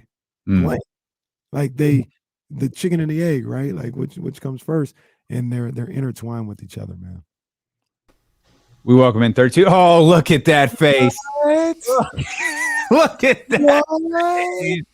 A very young James Ham joining us here, our 1320. At least I think that is James Ham joining us. What happened? On No Shave November's over. Yeah. Well, you haven't shaved in like all year. I'm one of the few people that can shave 15 years off their face. Yeah. Wow. I remember one time I remember one time I shaved the beard off and I was like, I ain't doing this no more. Yeah. It don't look right. Maybe what's going on? Maybe James knows what did come first, the chicken or the egg. Like how did the Kings' joy resulting in wins or the wins resulting in joy? That's a good question. I think the wins resulted in joy, and they've capitalized. I mean, honestly, what they've been able to do with some of their promotional stuff has just been off the charts. And like whoever's in charge of all that stuff, kudos. They've done a really good job of connecting this team with the fan base, and that's the first time that I've seen them do this in a long, long time. So I'm really happy for everybody involved because I really do think that they're making some strides here. Hey, when was the first time they lit the beam? Do we remember what game that was? That's a good question. First win, so it was game 5, wasn't it? So they've done it from the start. I didn't think they did it from the start. It's been an all year thing. Yeah. Okay. It's just they lost their first 4. So it's not something like we were really able to like get behind. But I was told like at the Portland game, hey, when we win, we're right. I do remember hearing that. Yeah, we're gonna have this beam that lights from the that shoots up to the sky. Well, ironically enough, when they got that win, that was a 2:00 Saturday start before daylight savings time. So they could have lit it, and we didn't see it for hours. It's very possible. It's pretty amazing. Every time I get out of the arena, it's late. It's a little after 11 usually, and you walk by and there's the beam, and it looks cool. I guess, on Sunday, we've had a lot of early Sunday games, which, I hate because I love to watch football, but I love because they serve breakfast for lunch, and I'm a big breakfast for lunch guy, which I'm known around the arena as a breakfast for lunch guy. So it's always one of those things where you're, like you walk outside, there's fans all over the place. You look up and there it is, you're like, look at that. And it shoots way up into the sky. It's really cool. Breakfast is literally great anytime. Yeah. Doesn't matter early in the morning, middle of the day, for dinner, late at night. Doesn't matter. Breakfast is perfect. I agree. Do you have M&Ms and cranberry juice for breakfast too? No. Although, like, the funny thing about that, like if I said yes, well, I do have cranberry juice, but I usually try to go OJ. But if I said, yeah, man, I had me some M&Ms this morning during breakfast, what would you say? What do you think? And what do you think the majority of people would say? Like, yeah, I had me some M&Ms for breakfast. Well, the Chatty House would say that tracks. That makes sense. That's Kenny. I'm not sure what answer you're looking for other than why would you eat candy for breakfast? Okay, there's that. And the same people will be like, you're such a child. So I went to Bob's Donuts this morning and donuts a piece of cake. I talk about that all the time. Like we just renamed a piece of cake a donut and called it breakfast. And they would get on me, which I don't. I don't really like candy. I don't even really like donuts that much in the morning. But they would get on me or anybody for eating candy first thing in the morning. But they would go to a donut shop. Mm-hmm. What's the difference? Well, one, you eat the coffee. I don't know. I don't know. No difference. I firmly believe pastries are nothing but dessert that we've repurposed for breakfast. I don't have a problem with it either. I don't eat breakfast. I'm not a big breakfast guy. I have a cup of coffee. That's what I usually have in the morning. But your favorite meal is breakfast. You said you're a breakfast for lunch guy. I'm a breakfast for lunch guy, but I'm not a breakfast for breakfast guy. I don't like to get up and eat breakfast. I know a lot of people like that, actually. They love breakfast food. They just don't eat it in the morning. They'll eat it later. You're listening to Low and Casey on KIFM West Sacramento, 98.5 FM KRXQ, HD2 Sacramento, ESPN 1320, driven by Lashers, Elk Grove Dodge. Always live on the free Odyssey app, live on twitch.tv/ESPN 1320 and youtube.com/ESPN 1320 as well. You can follow us at ESPN 1320 on Twitter. James, we just played your Q&A with De'Aaron Fox just right before you joined us, of De'Aaron talking about how other guys step up and how this roster collectively just seems to work in sync together. Yeah, actually, I just wrote on it. It'll be going up at the King's Beat just here in a few minutes, maybe even while I'm on the show here. I never know these things. That's what the editor wife, she takes care of that kind of stuff. But when you look at the way that this team is coming together, I think it's really interesting because a lot of these players are young players. They're struggling to figure out who and what they are. We saw it with Davion Mitchell early in the season where he was really, really struggling. And it wasn't that he was playing so poorly or that his stats were so horrible. It was just you looked out on the court and he looked uncomfortable. And whatever Mike Brown is doing, he has this team buying in 100% to what he's selling. And again, it doesn't matter how many conversations I have with Chimezie Metu. Chimezie Metu is an extremely confident young man. He thinks he can do everything on the court. If he's not watching what he's doing right now as a player, then I'm bummed out for him because he's missing it.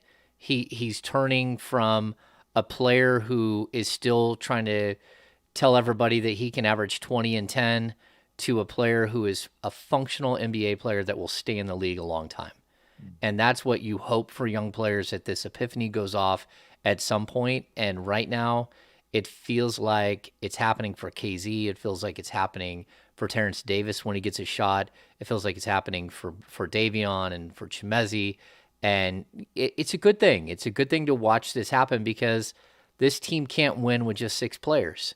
Especially, we've seen it. This team can't win with 6 players when 2 or 3 of them have a bad night. They need these other guys to come in there and just do their job. They don't have to do something extraordinary. But Chimezie Metu averaging, putting up 10 points, grabbing 6 rebounds, 8 rebounds, that makes a difference. And, he's playing good defense. You're getting good defense out of Okpala and Mitchell, that combo that Mike Brown has kind of stumbled upon here out of nowhere. They're just shutting guys down out of nowhere. And all of a sudden this team is number 16 in the league in defense. So, yeah, a lot of good that's happening right now. That's not just whether De'Aaron Fox is scoring or not, or Sabonis is putting up a triple-double, or Barnes is waking up. It's a lot of the other guys that are doing work too. It's interesting that you bring up Davion Mitchell, because I was watching the game last night, and, I was just watching the game. I was watching how it played out. And then I saw Davion Mitchell's season averages.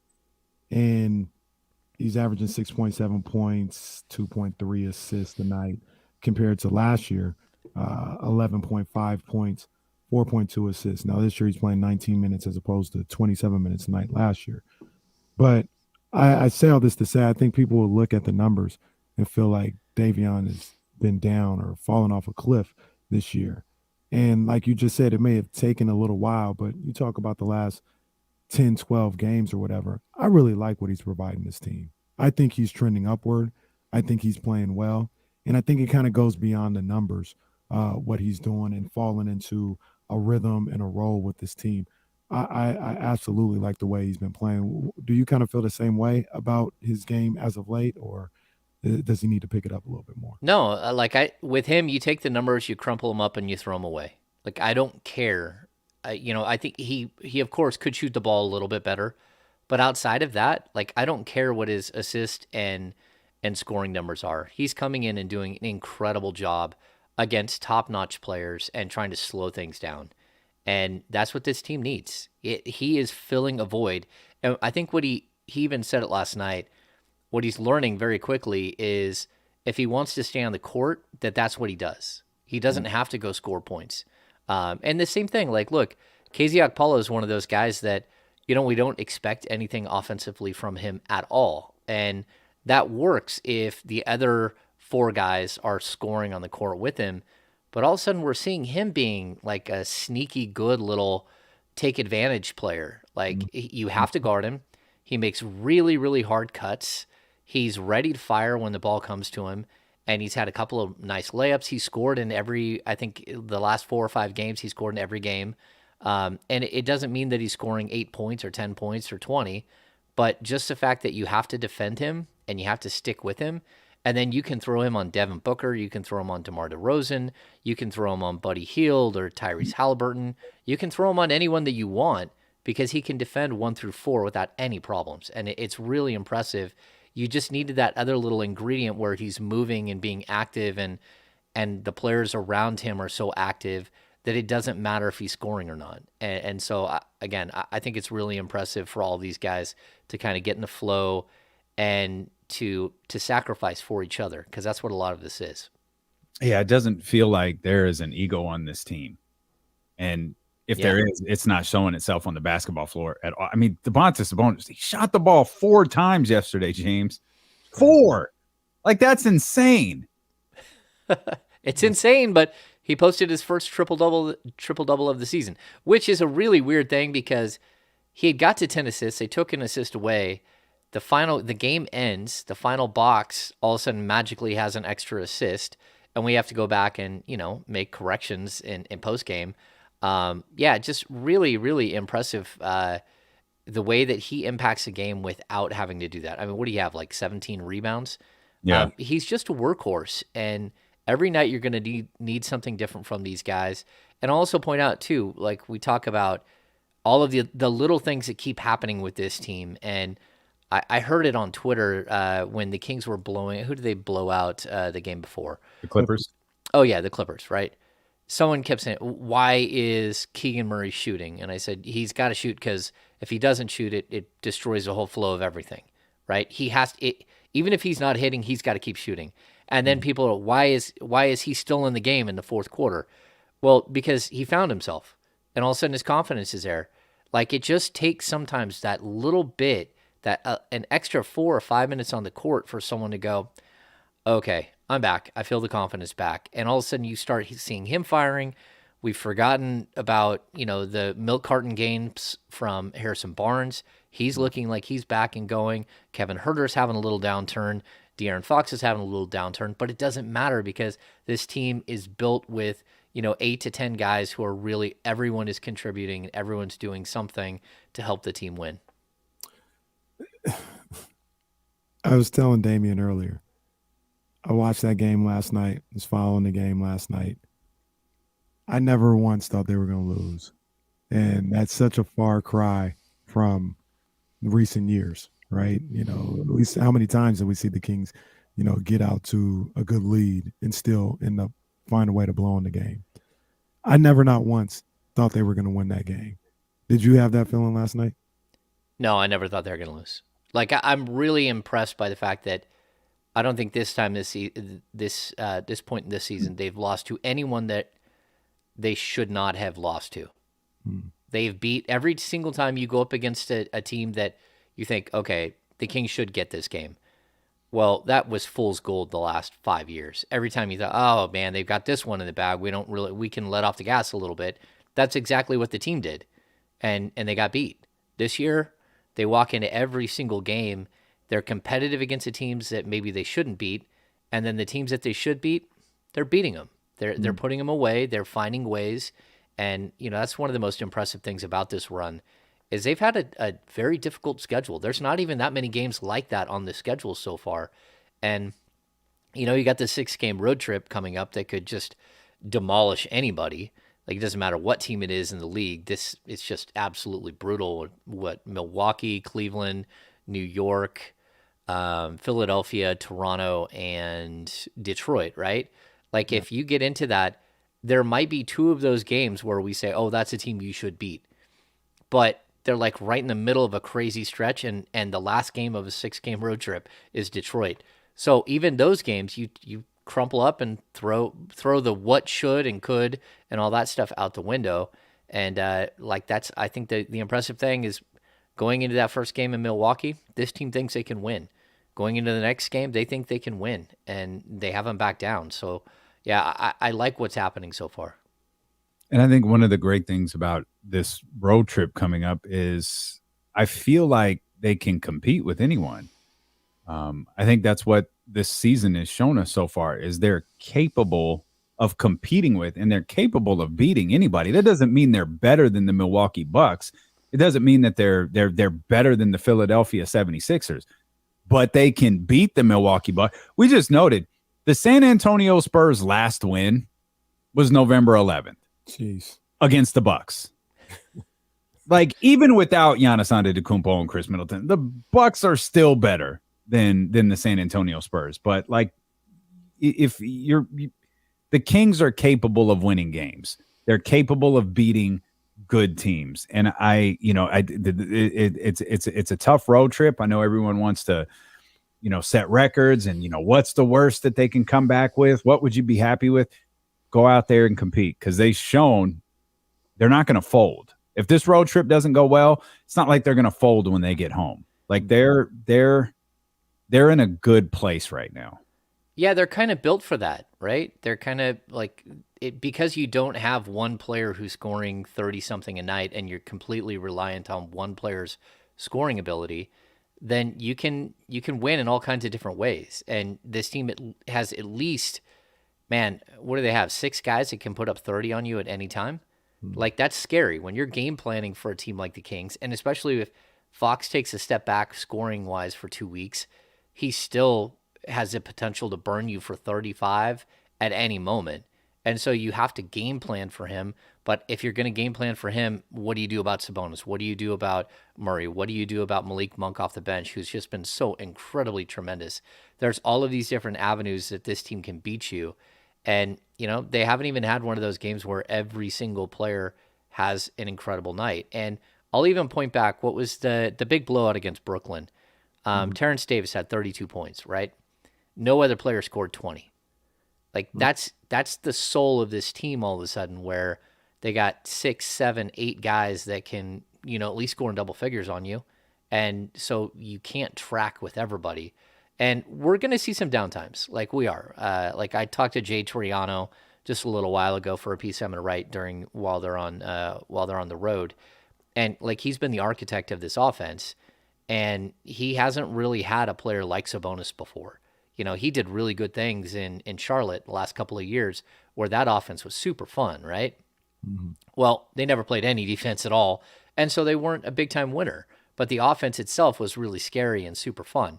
Now we're seeing this team that can actually play on the defensive end. And what Jay kept saying was like, look, teams are starting to take certain things away from us, and we're having to figure out how to make adjustments. You can look at, again, the Boston and the Phoenix game. They took away the three-pointer.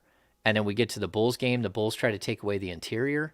So the Kings have to start adjusting on the fly. And if there was anything in the Bulls game that gave me sort of pause, it was that they shot their first 9 shots were three-pointers. And that to me was like, oh, no, that's not good. You can't win that way. And then they made an adjustment. And then at one point they were like, they'd shot all these threes, but then on their twos, they were like 8 of 9. And that's how they got right back in the game. So they are finding ways to make adjustments. And that's something, again, that Jay talked about. Like, look, we're going to have tough times. We're going to have to figure things out when we play some of these elite teams that just scheme differently and know how to stop us. And they'll have a game plan for us. And we'll have to grind it out and figure out different ways. But I think that's something that is showing people like, look, this team is not one-dimensional. It's not one person. And there's going to be ways for them to adjust and continue to get better. I kind of liked it. I'm kind of crazy that way. I like the way they came out. No, I didn't like the results. They weren't making it. But I like them. I mentioned it last week when, they had the 3-game slide. And I said they need to get back to hitting three-pointers. The part of the reason why they were losing, in my opinion, was they weren't going back to who they were as a team. And that's a lethal offense, but part of that lethal offense was the way they shot the 3-ball. And the reason why I say I like what I saw yesterday is like I think one of the games they shot like 15 threes. They shot 15 threes. Like, no, get them up. We will adjust as time goes along, like they did yesterday. They got them up, wasn't really hitting. All right, let's go to plan B. But plan A is if you have an open look, you let that thing fly, because that's who we are. I know it's a little crazy. I know it's crazy to see 9 straight threes to start the game. I get it. But I like the fact that they were not bashful about it. They didn't hesitate. And if they got an open look, they were ready to shoot that. They went 3 of 9, I think, to start the game. If that's 5 of 9, now they're rolling downhill, at that point, and they may have the Bulls on their back. So I understand why people are like, nah, you need to take the ball to the rack. There came to a point when that's what you had to do. But I like them coming out with that mindset that they've had the last 2 home games, maybe 3 home games. Yeah, I mean, earlier in the season, they were right around like number 3, number 4 in the league in 3-point percentage, and they were number 1 in 2-point field goal percentage. And that's where this team becomes like extremely dangerous. They're tough to beat. Every single night, they're posting 28 to 35 assists, and like that's the thing where, again, the sharing is caring mantra that this team has. It doesn't really matter how they're getting it, and that's where, like, I get what you're saying. You want to see more threes. I'm okay with however the flow of the game goes, as long as it's not being dictated by someone else. And on occasion, this team allows the opposition to dictate who they're going to be on that night, but then we see them snap out of that and break that. And so again, like, they're doing so many things that are intriguing to watch. Like, again, the assist numbers are second in the league right now, 28.1 assists per game. 28.1 assists per game. Like, it's just wild. Even on games where they lose, they're 31 assists against the Suns. 32 assists. I mean, it's really, really crazy. And again, that just makes them really tough because it's everyone beating them and everyone pulling together. And I don't think we're seeing anyone really take erratic shots, bad shots. Like they're just playing within the flow, and it's good. And you talked about the threes. Kevin Herter's been on a stretch like the last 2 weeks where he hasn't been able to hit a three. I think he was 1 of 11 yesterday. Yeah. Keep shooting. Like your team isn't. Oh yeah. Yeah, if your team's not going to lose a game because you're shooting him out of it, just keep shooting. You'll get it down. He's got a little hitch in it. I don't know what he's doing. But again, this team will be just fine. You mentioned a moment ago, Hammer, kind of subtly threw this in there. And I'm going to leave you hanging with that because we're giving away tickets to see the Kings, the Kings take on Washington. Caller number 3 right now. We'll get you all set up. 916-909-1320. This game is December 23rd. It is the perfect Christmas outing. The Kings versus the Wizards. My family's coming. They want to see the beam in person. Big D-Lo family pick. In front of the beam, lots of pressure on the Kings to win this one. The Kings and Washington. Caller number 3 right now, 916-909-1320. The Kings versus the state of Washington? The District of Columbia. Oh, I was about to say. Boy, people who don't listen to this show regularly must think we are absolute idiots. You mentioned, James, the Kings being the 16th ranked defense. How much of that, and not that in totality, how much of what we've seen these last 3 games specifically do you think has to do with KZ Okpala being back into the rotation and getting a good chunk of minutes with this team? I think it helps, but I'm also going to tell you that the stats, just like in the beginning of the season when I kept telling you guys that the offensive stats were crazy, like the true shooting percentage, the effective field goal percentage, all of these things, I kept telling you this offense is way, way better than we think it is. The defense is better than we think it is. And that's because teams have hit shots. Like we kept seeing those stats. You remember that against that the Kings are allowing the fewest wide open shots in the league, but teams are hitting the highest percentage on their 3-point shots. Well, the laws of averages will catch up eventually. And right now we're starting to see it catch up. Like the Kings continue to improve.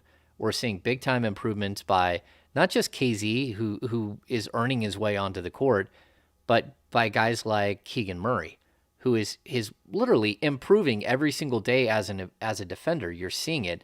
That block he had in transition against, I think it was DeRozan, was just nuts, And then the same thing with Davion Mitchell. Like they've talked about Davion being like this incredible on-ball defender. Well, he has the same problem that a lot of players come into the league, and he knows it, and he's working really hard to fix it. But he's a player that when the ball isn't in front of him, he's waiting for a bus. He's just standing there and not paying attention and hanging out. And that's why he gets beat here and there on backdoor cuts or screens that come quick and stuff like that, because he's not engaged in what's happening right in front of him because the guy doesn't have the ball. Well, he's fighting through that and he's learning. And that's something that, again, we usually hear that on the offensive end where players who don't understand how to play off the ball. Well, it's the same thing on the defensive end. He came into the league as a guy who just literally went nuts on whoever had the ball, and they let him do that as a player at the college level. You get to the pros and man, they'll scheme you out of that. Like you'll be defending the center and the post all of a sudden. You were like, wait, how did this happen? Where did this happen? And you turn around and you got a 7-footer and you're 6 foot tall and you're just getting scored on the whole time. He's got to learn these things, and we're slowly seeing the fruits of labor play out. Like they really have put a lot of time into teaching and showing these guys film, and everyone is fully engaged and fully on board with how do we get better each and every day. And that's what we're seeing. We're seeing it's not just KZ, it's everyone who steps on the court is buying in more and more every day. And that it helps that you're winning, because that's how you get more buy-in from these players. Yeah, I mean, we talked about a number of different times. They would just, I feel like after the second game of the season when he had that moment against Davion Mitchell, or Donovan Mitchell, excuse me.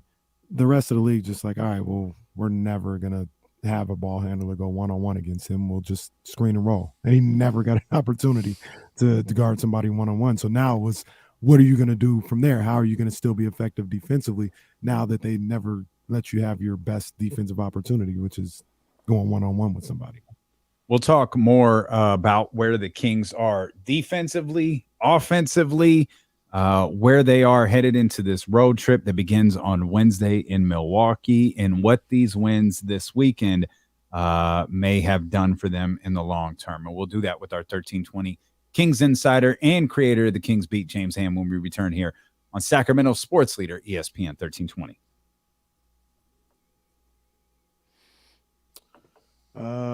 Rich needed to see me real quick. I'll be right back. Okay.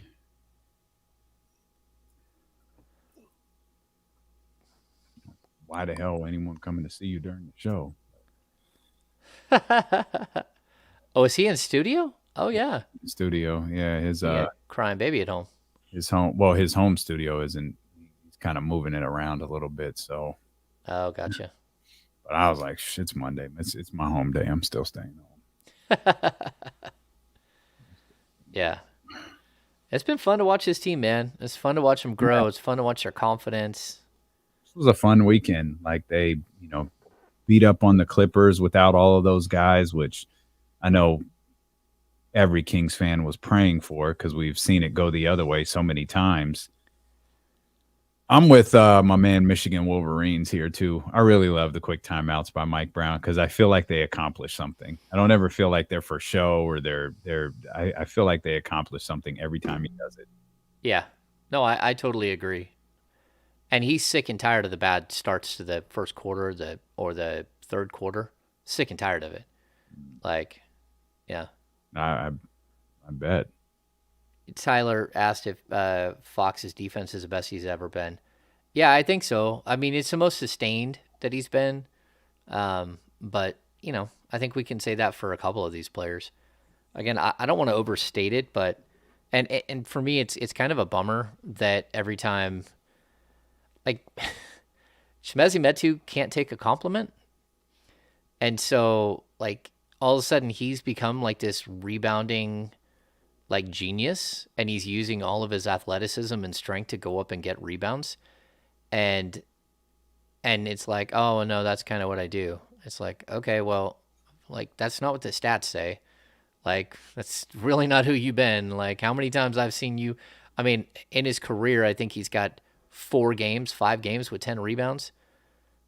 That's it. Like, he had never had a double-double until last year, and he only had like 4 or 5 games with 10 rebounds.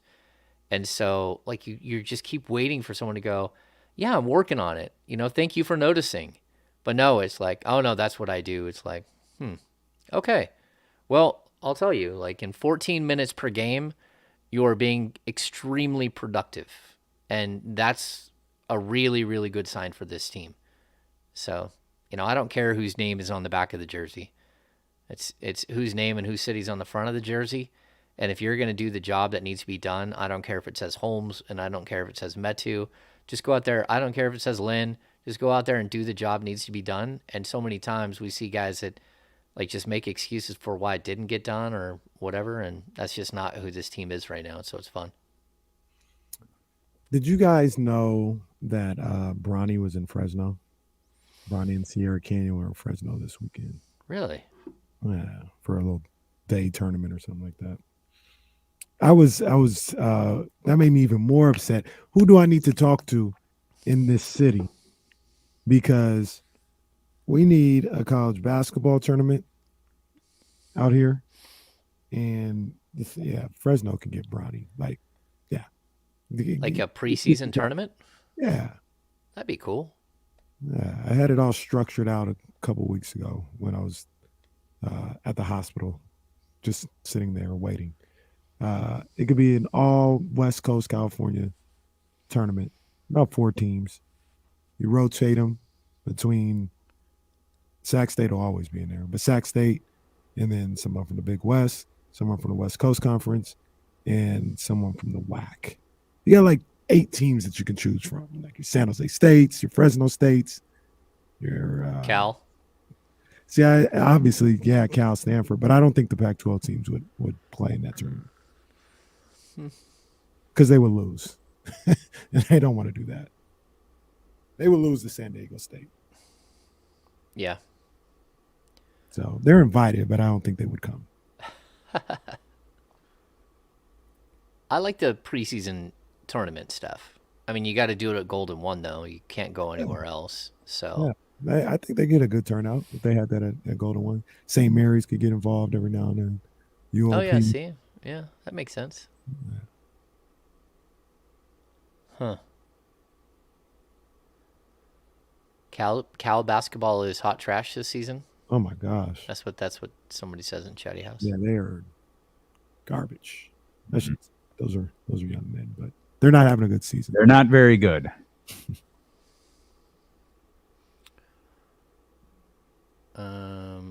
Did you guys see what happened in Minnesota on Saturday? The Rudy Gobert stuff. Yeah. Yeah, I saw that. I was like, oh, that's why everybody hates him. That right there is why everybody hates him. Yeah. Oh, nuts. You a Brock Purdy guy, James? You got to be now, don't you? You ain't got no choice. Kenny Got no Church choice. on the way. What I don't want to hear is all right.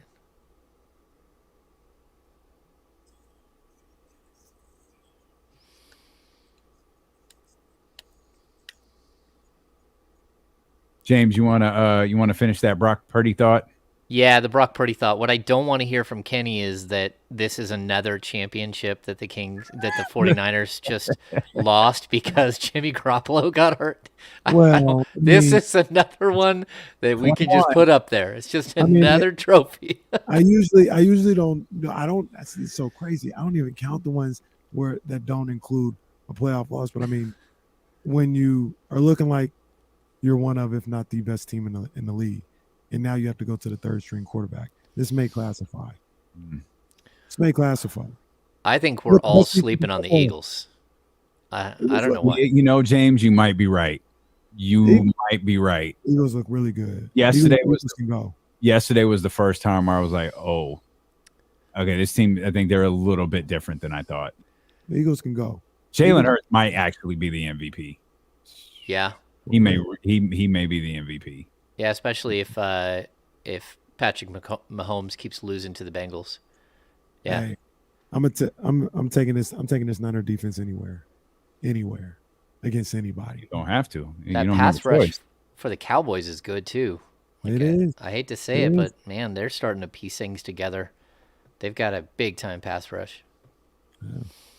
Yeah. Okay, back to your regularly scheduled program. James Ham here. We're talking Kings basketball. I threw this out earlier. Curious what you think of this. You know, they're in that 3-game skid. You got Indiana coming here, an emotional game with only Harrison Barnes willing to admit that. And you put on the performance that you do. Not only do you put on that big performance, but you mitigate Tyrese Halliburton a little bit. Buddy Hield doesn't have a big night. You get to light the beam. You get to do all of these different things. And it's like, all right, that's good. And we all kind of looked ahead like, man, that road trip is right around the corner. This is a sneaky big back-to-back. We find going into the Clippers game, no Kawhi, no Paul George. There's just guys missing all over the place. And they go in there and they beat the crap out of them. And then kind of a scrappy win that maybe Mike Brown isn't super happy with, considering where they were in the first half compared to where they were in the third quarter. But a win nonetheless on a second night of a back-to-back. So you're able to sweep the Saturday, Sunday. And throwing in the Indiana game, James, I feel like this might be a team that as they win more games, they get better. They get more confident in everything that they're doing. And this is a perfect time, if there's any semblance of truth to that idea, this is the perfect time for their confidence to be so high heading into this tough 6-game road trip. Yeah, I mean, you needed this 3-game win streak because, I mean, the road is just going to be it's violent. The schedule just comes at you and just slaps you around. And so if I'm really looking at this, I thought that they would be lucky to split the weekend. This is not a team that's played well on the second night of a back-to-back at all season long. And I'll point to something Mike Brown said, too, in postgame. He said, like, this was one of his favorite wins because it was an ugly game. It was ugly, and it got mucked up. And he's like, okay, like, we can win. We can win this game. And, they followed through. They held to their principles, and they found a way against, a couple of guys who got crazy hot. And, I just thought that they took everyone else out of their game, like outside of DeRozan and Zach LaVine, like there were a lot of like no-shows by the Bulls. And I thought that was on the Kings. Like the Kings really did like turn the screws on that team.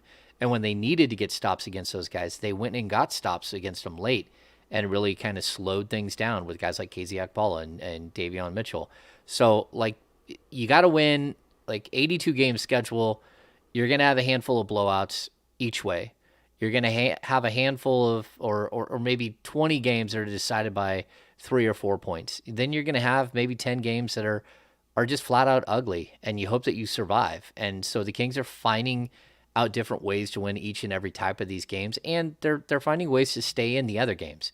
There's only, I really think this season we can point to one game where they got stomped, and I think they had a lead in the third quarter against Boston. Mm-hmm. And so that's the one game where they really played poorly for a huge stretch. And so, like, that's good. The fact that this team competes so well that they come out and they show you something every single night, and it doesn't matter if the shots are falling or not, they're going to be in it, and they're going to find ways to fight with you.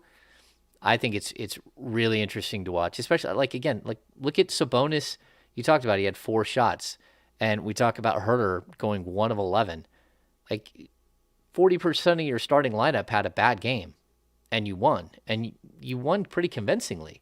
So, like, that's a big deal. This team is not showing that they're just one-trick pony, that they can do multiple things, that they can beat you in multiple ways, and that they can get stops when they need it and start to show that they're improving on defense. So, yeah, I mean, there's a possibility that this defense, goes back up into the mid-20s. There's also a possibility that this defense keeps getting better, and, we just keep giving them more time in the pot to simmer, and they'll keep learning and getting better.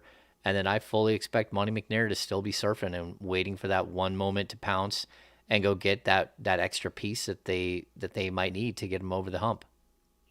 Did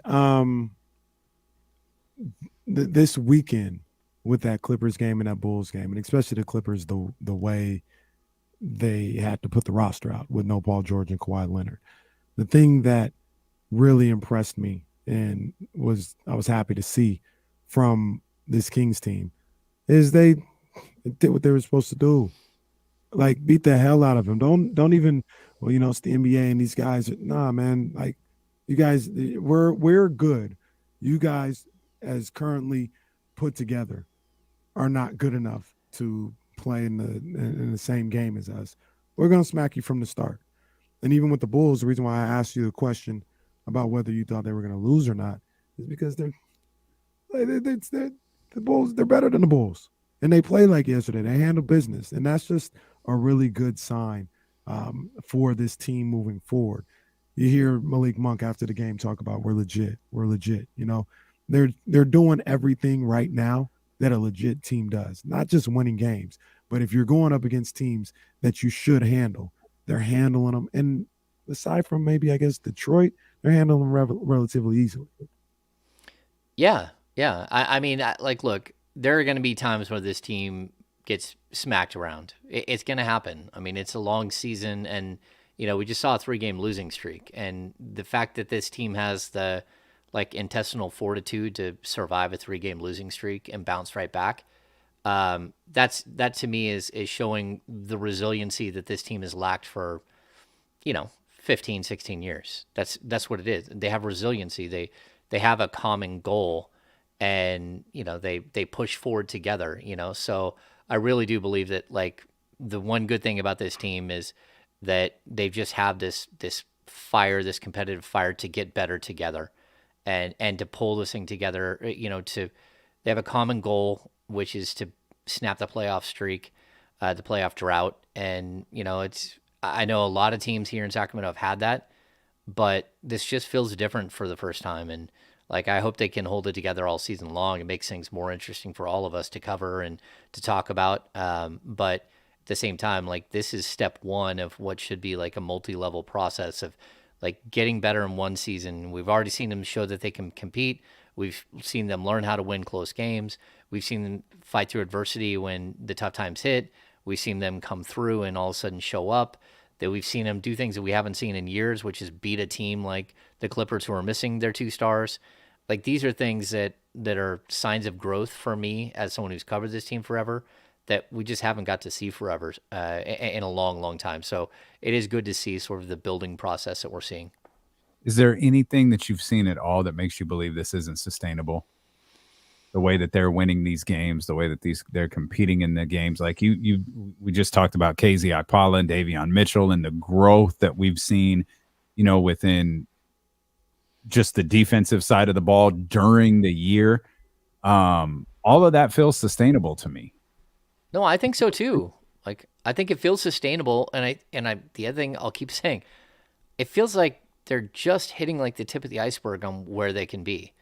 So, like, again, like talking to Jay Triano, like the offense is just like in stage 1, right? They're working through the basics of this offense, and then after they get through the basics, there are all of these other elements of counters off of the moves that they have right now, which they haven't even got to. Think back to the 2002 Sacramento Kings and that offense that Rick Adelman had, and you get 4 years into an offense like this, and you got a core group of players who have been together, and all of a sudden you can't stop them because you don't know what the counter is to the counter, and that's where we're heading towards. And then on the defensive end, I felt like this team was going to be better the entire time, and they're starting to show up and be better. But again, it doesn't happen without 100% buy-in from some of these young players. If we don't have 100% buy-in from Chimezie Metu and Davion and KZ, and even like Trae Lyles when he steps on the floor, and Terrence Davis when he steps on the floor, if you don't have 100% buy-in from each one of those guys, then this thing could spin out really quickly. And so far, that's what's happening. They're giving you what you need each and every night. And some nights they're going to play 8 minutes, some nights they're going to play 28. And they've just got to be ready for whatever's there. And that's what, again, the sustainability piece is the buy-in. As long as they're bought in and they're fighting for Mike Brown and for their teammates, then I think we're going to see this team sitting, where they're at, maybe a little bit higher. Maybe they can get 10 games over 500. That would be shocking. All of a sudden, if they're actually pushing for like a high 40s or a 50 mark win season, but we're such a long ways from that, and you got to like ride out the ebbs and flows of the season. Can we talk about my main man, Malik Monk, and what he has been able to do? I mean, just balling out of his mind. And it seems like we obviously have talked about him a little bit before when we get together, but he continues to not only play at a high level, but it seems like every week he's getting a little bit better, and he's showing a little bit more that he has in his bag. And Damian talked about it earlier. And aside from just his play on the court, in the locker room, you get the feel that he's the leader, like not necessarily, being the best player, but he's a guy that everybody, when he speaks, people listen or they follow. Do you get that sense from being around this team? Yeah, what I get the sense is he's the icebreaker. He's the guy, he's the glue guy. So I don't want to say he's the leader. I want to say he's the guy who is tying everyone together. He's the one that makes everyone laugh. He's the one that brings just an incredible spirit when, you've had a rough couple of days, when your body's not feeling good and you still got to show up. You walk in the door and there's Malik ready to smile and laugh and get you going. And that's such a breath of fresh air. And I don't know that the Kings knew that this is who they were getting. And, like if the Lakers knew that this is who they were getting, they wouldn't have like let him go at all. They would have like done everything in their power to keep him. But I think when you have big personalities like a LeBron James, and like some of the other guys, like Russell Westbrook, guys like Malik Monk, they can just kind of be like, okay, he's the class clown. He makes us laugh. but it doesn't have that impact. When he gets onto a team that maybe doesn't have that huge personality, then his personality is sort of able to expand and people start to glob onto what he's doing. And like on the court, he's just been phenomenal. He made that pass to De'Aaron Fox, and that was coming down to our end of the court. I was watching, and Keegan Murray was cutting baseline. I thought he was going to Keegan Murray. And when he wrapped that pass around to De'Aaron Fox on the opposite end of the court, he did a skip pass basically across the court. It was so incredibly phenomenal. And you were just sitting there like, I can't believe he just saw that. And then he started getting a little loose because he got some confidence in him. He started doing crazy things. But it's so much fun. I mean, that dunk he had was by far the dunk of the year. And then he did the stare down, which is whoever he dunked on, he does the stare down to everybody. Kobe White. Oh, okay. So it was Kobe White. So that's what he was doing. He said, yeah, that's what he does. So I gave him a little of that back. But just like the little things that he's doing, and it's usually in the moment. Like, does he take some ill-advised threes on occasion? Yeah. But you can live with one guy being that guy because what he's doing is he's uplifting everybody. And I think that for guys like Davion, it's taken so long for him to figure out how to play with Monk because he's just not used to not having the ball in his hands at all. And Monk has the ball all the time. He's taken that much time to figure it out, but all of a sudden we're seeing Davion figure out how to play with him and start to thrive. We're seeing Chimezie Metu with these incredible alley-oops from Monk. Every single game we're getting one now, so the chemistry's building there. We're seeing the chemistry building with Sabonis and Monk, where they get in a two-man game and start destroying teams, and there's nothing you can do about it. So, yeah, he's really been, he might be the most important player for the Kings. I think it's still Sabonis, but just the personality and the way he's coming in, especially for a team that historically is bad in the first quarter and bad. They lack energy in the first quarter. They lack energy in the third quarter. He steps on the court, and if you're not ready, he's just going to run you over. He's gonna run right past you and dunk, and he's having a good time. And I think he's being a player that drags everyone with him in some of those games. I feel like he said it. He's not going to let this team splinter apart after 3 losses, and it feels like he is just the guy who galvanizes this group. The dude who we saw be vocal the last couple of games, particularly the Clippers game, De'Aaron Fox. De'Aaron Fox has taken 16 free throws in the last 4 games, and I think by Saturday he had enough of it. He had picked up a technical foul. I really thought he was going to get 2 of them because he didn't exactly stop talking after the first technical was assessed, or the only technical. He didn't stop talking after that technical was assessed. And when they showed the replay of the call that De'Aaron was frustrated about, it was a pretty egregious call. I actually really like that De'Aaron got vocal with the officials for, letting some of these fouls on him slide. But based on yesterday's game, it didn't seem to help at all. I think De'Aaron's fighting through it right now. He's trying to figure it out. He's in one of those valleys that comes with the peaks that he has. And he put a lot into getting off to a fast start and maybe wore himself out a little bit. And so he's fighting through it right now. And I think at the same time, when you're fighting through it and things aren't going your way and you're struggling a little bit, you're scuffling a little bit, you start looking for people to yell at, outside of yelling at yourself again and again. But I think that's where we're at with him. He's still super confident. He still thinks he can get a shot anytime he wants. But at the same time, he also knows that, he does have to stand up for himself. If he wants to be an all-star, he needs those calls. He needs to not have stretches, a 2-week stretch where his numbers, fall off to 17 points a game or whatever it is for the last 6 games, 7 games. So when he's getting frustrated, I think it's more than just getting frustrated with a bad call, which he does get all the time. He gets I can't wait till they go up against Philadelphia if James Harden's in the building and you sneeze in that guy's direction and he gets a foul call, or Luka Doncic. How many foul calls do you get? And everyone on the whole court's like, what exactly did they just call there? And Luka's like, oh, yeah, it happened. Yeah, it happened. I know I'm totally out of shape, but it happened. And he's at the free throw line the whole game. Well, Fox is sitting there like, man, I am literally the fastest guy on the court. I'm busting through. I'm getting wide open. And then guys are hammering me and I'm not getting any calls. And I don't get why he's not, starting to see that uptick, especially since he is being mentioned for all-star games and stuff like that. But he's got to fight through it. And I think he'll be fine. I think we're going to see another run here from him where he's just off the hook and he's just so good. And he'll be right back to where he was. Hey, James, what do you think about Zach LaVine on the Kings? That almost happened.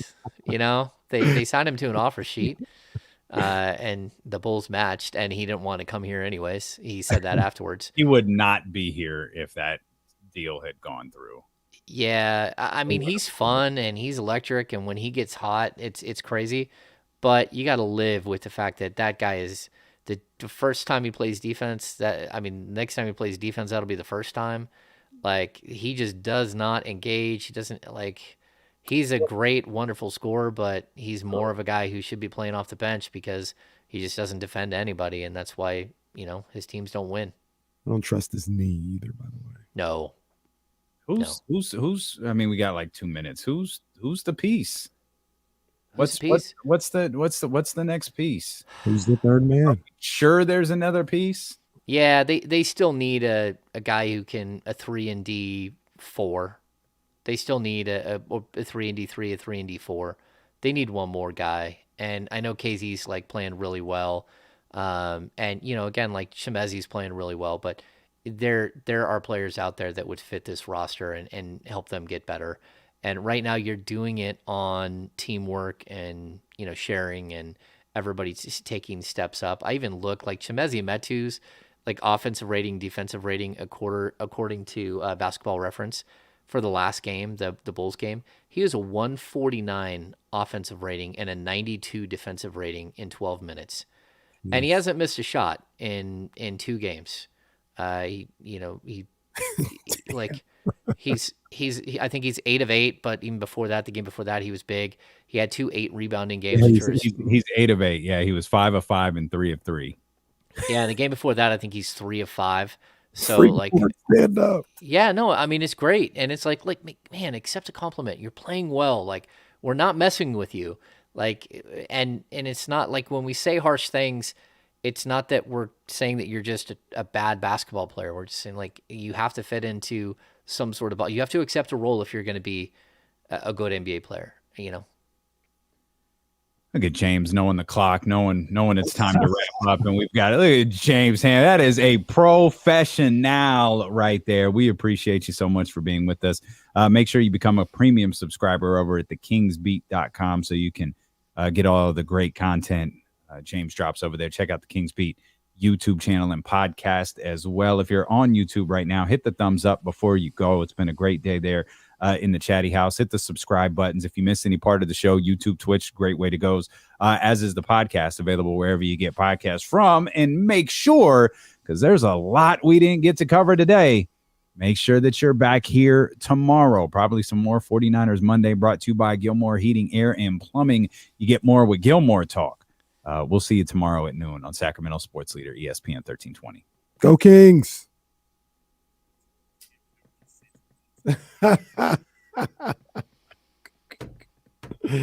That'll put butts in the seats. Appreciate you guys, man. Thanks, Soulshine Band. I love that name, Soulshine Band. That's good stuff. Nice. Good stuff, man. I like the Lauri Markkanen. Like, Jeremy Grant now all of a sudden looks like he would be like a brilliant fit on the Kings. OG Anunoby is never going to happen, but yeah, he's just too good. OG possibly could be a defensive player of the year. Yeah. Tyler, you asked about Sasha Vezenkov. There's a window where you can buy somebody out of their contract, and that window's closed, and so he's stuck in Greece. And again, that's not what you need. In all honesty, like, he's a solid offensive player. If you're replacing Trey Lyles minutes with him next year, that's fine. But Like you need that guy who can block shots and just add that little bit of rim protection that the Kings are lacking. CJ Stroud, Caleb Williams, Max Duggan, Stetson Bennett, your Heisman Trophy finalist, or quarterbacks. Yeah, and all but one in the college football playoff. Fred McGriff got into the Hall, right? You guys just Did got he? that? Yeah. Yeah, over the weekend. That did not make today's show. He was the guy that got in. All the other guys didn't. So that other committee that has now has Bonds and Schilling and Clements and I think it's Mattingly and the one guy I think who gets robbed every time. I don't know why this always sticks. Like I don't understand why Dale Murphy's not in the Hall of Fame.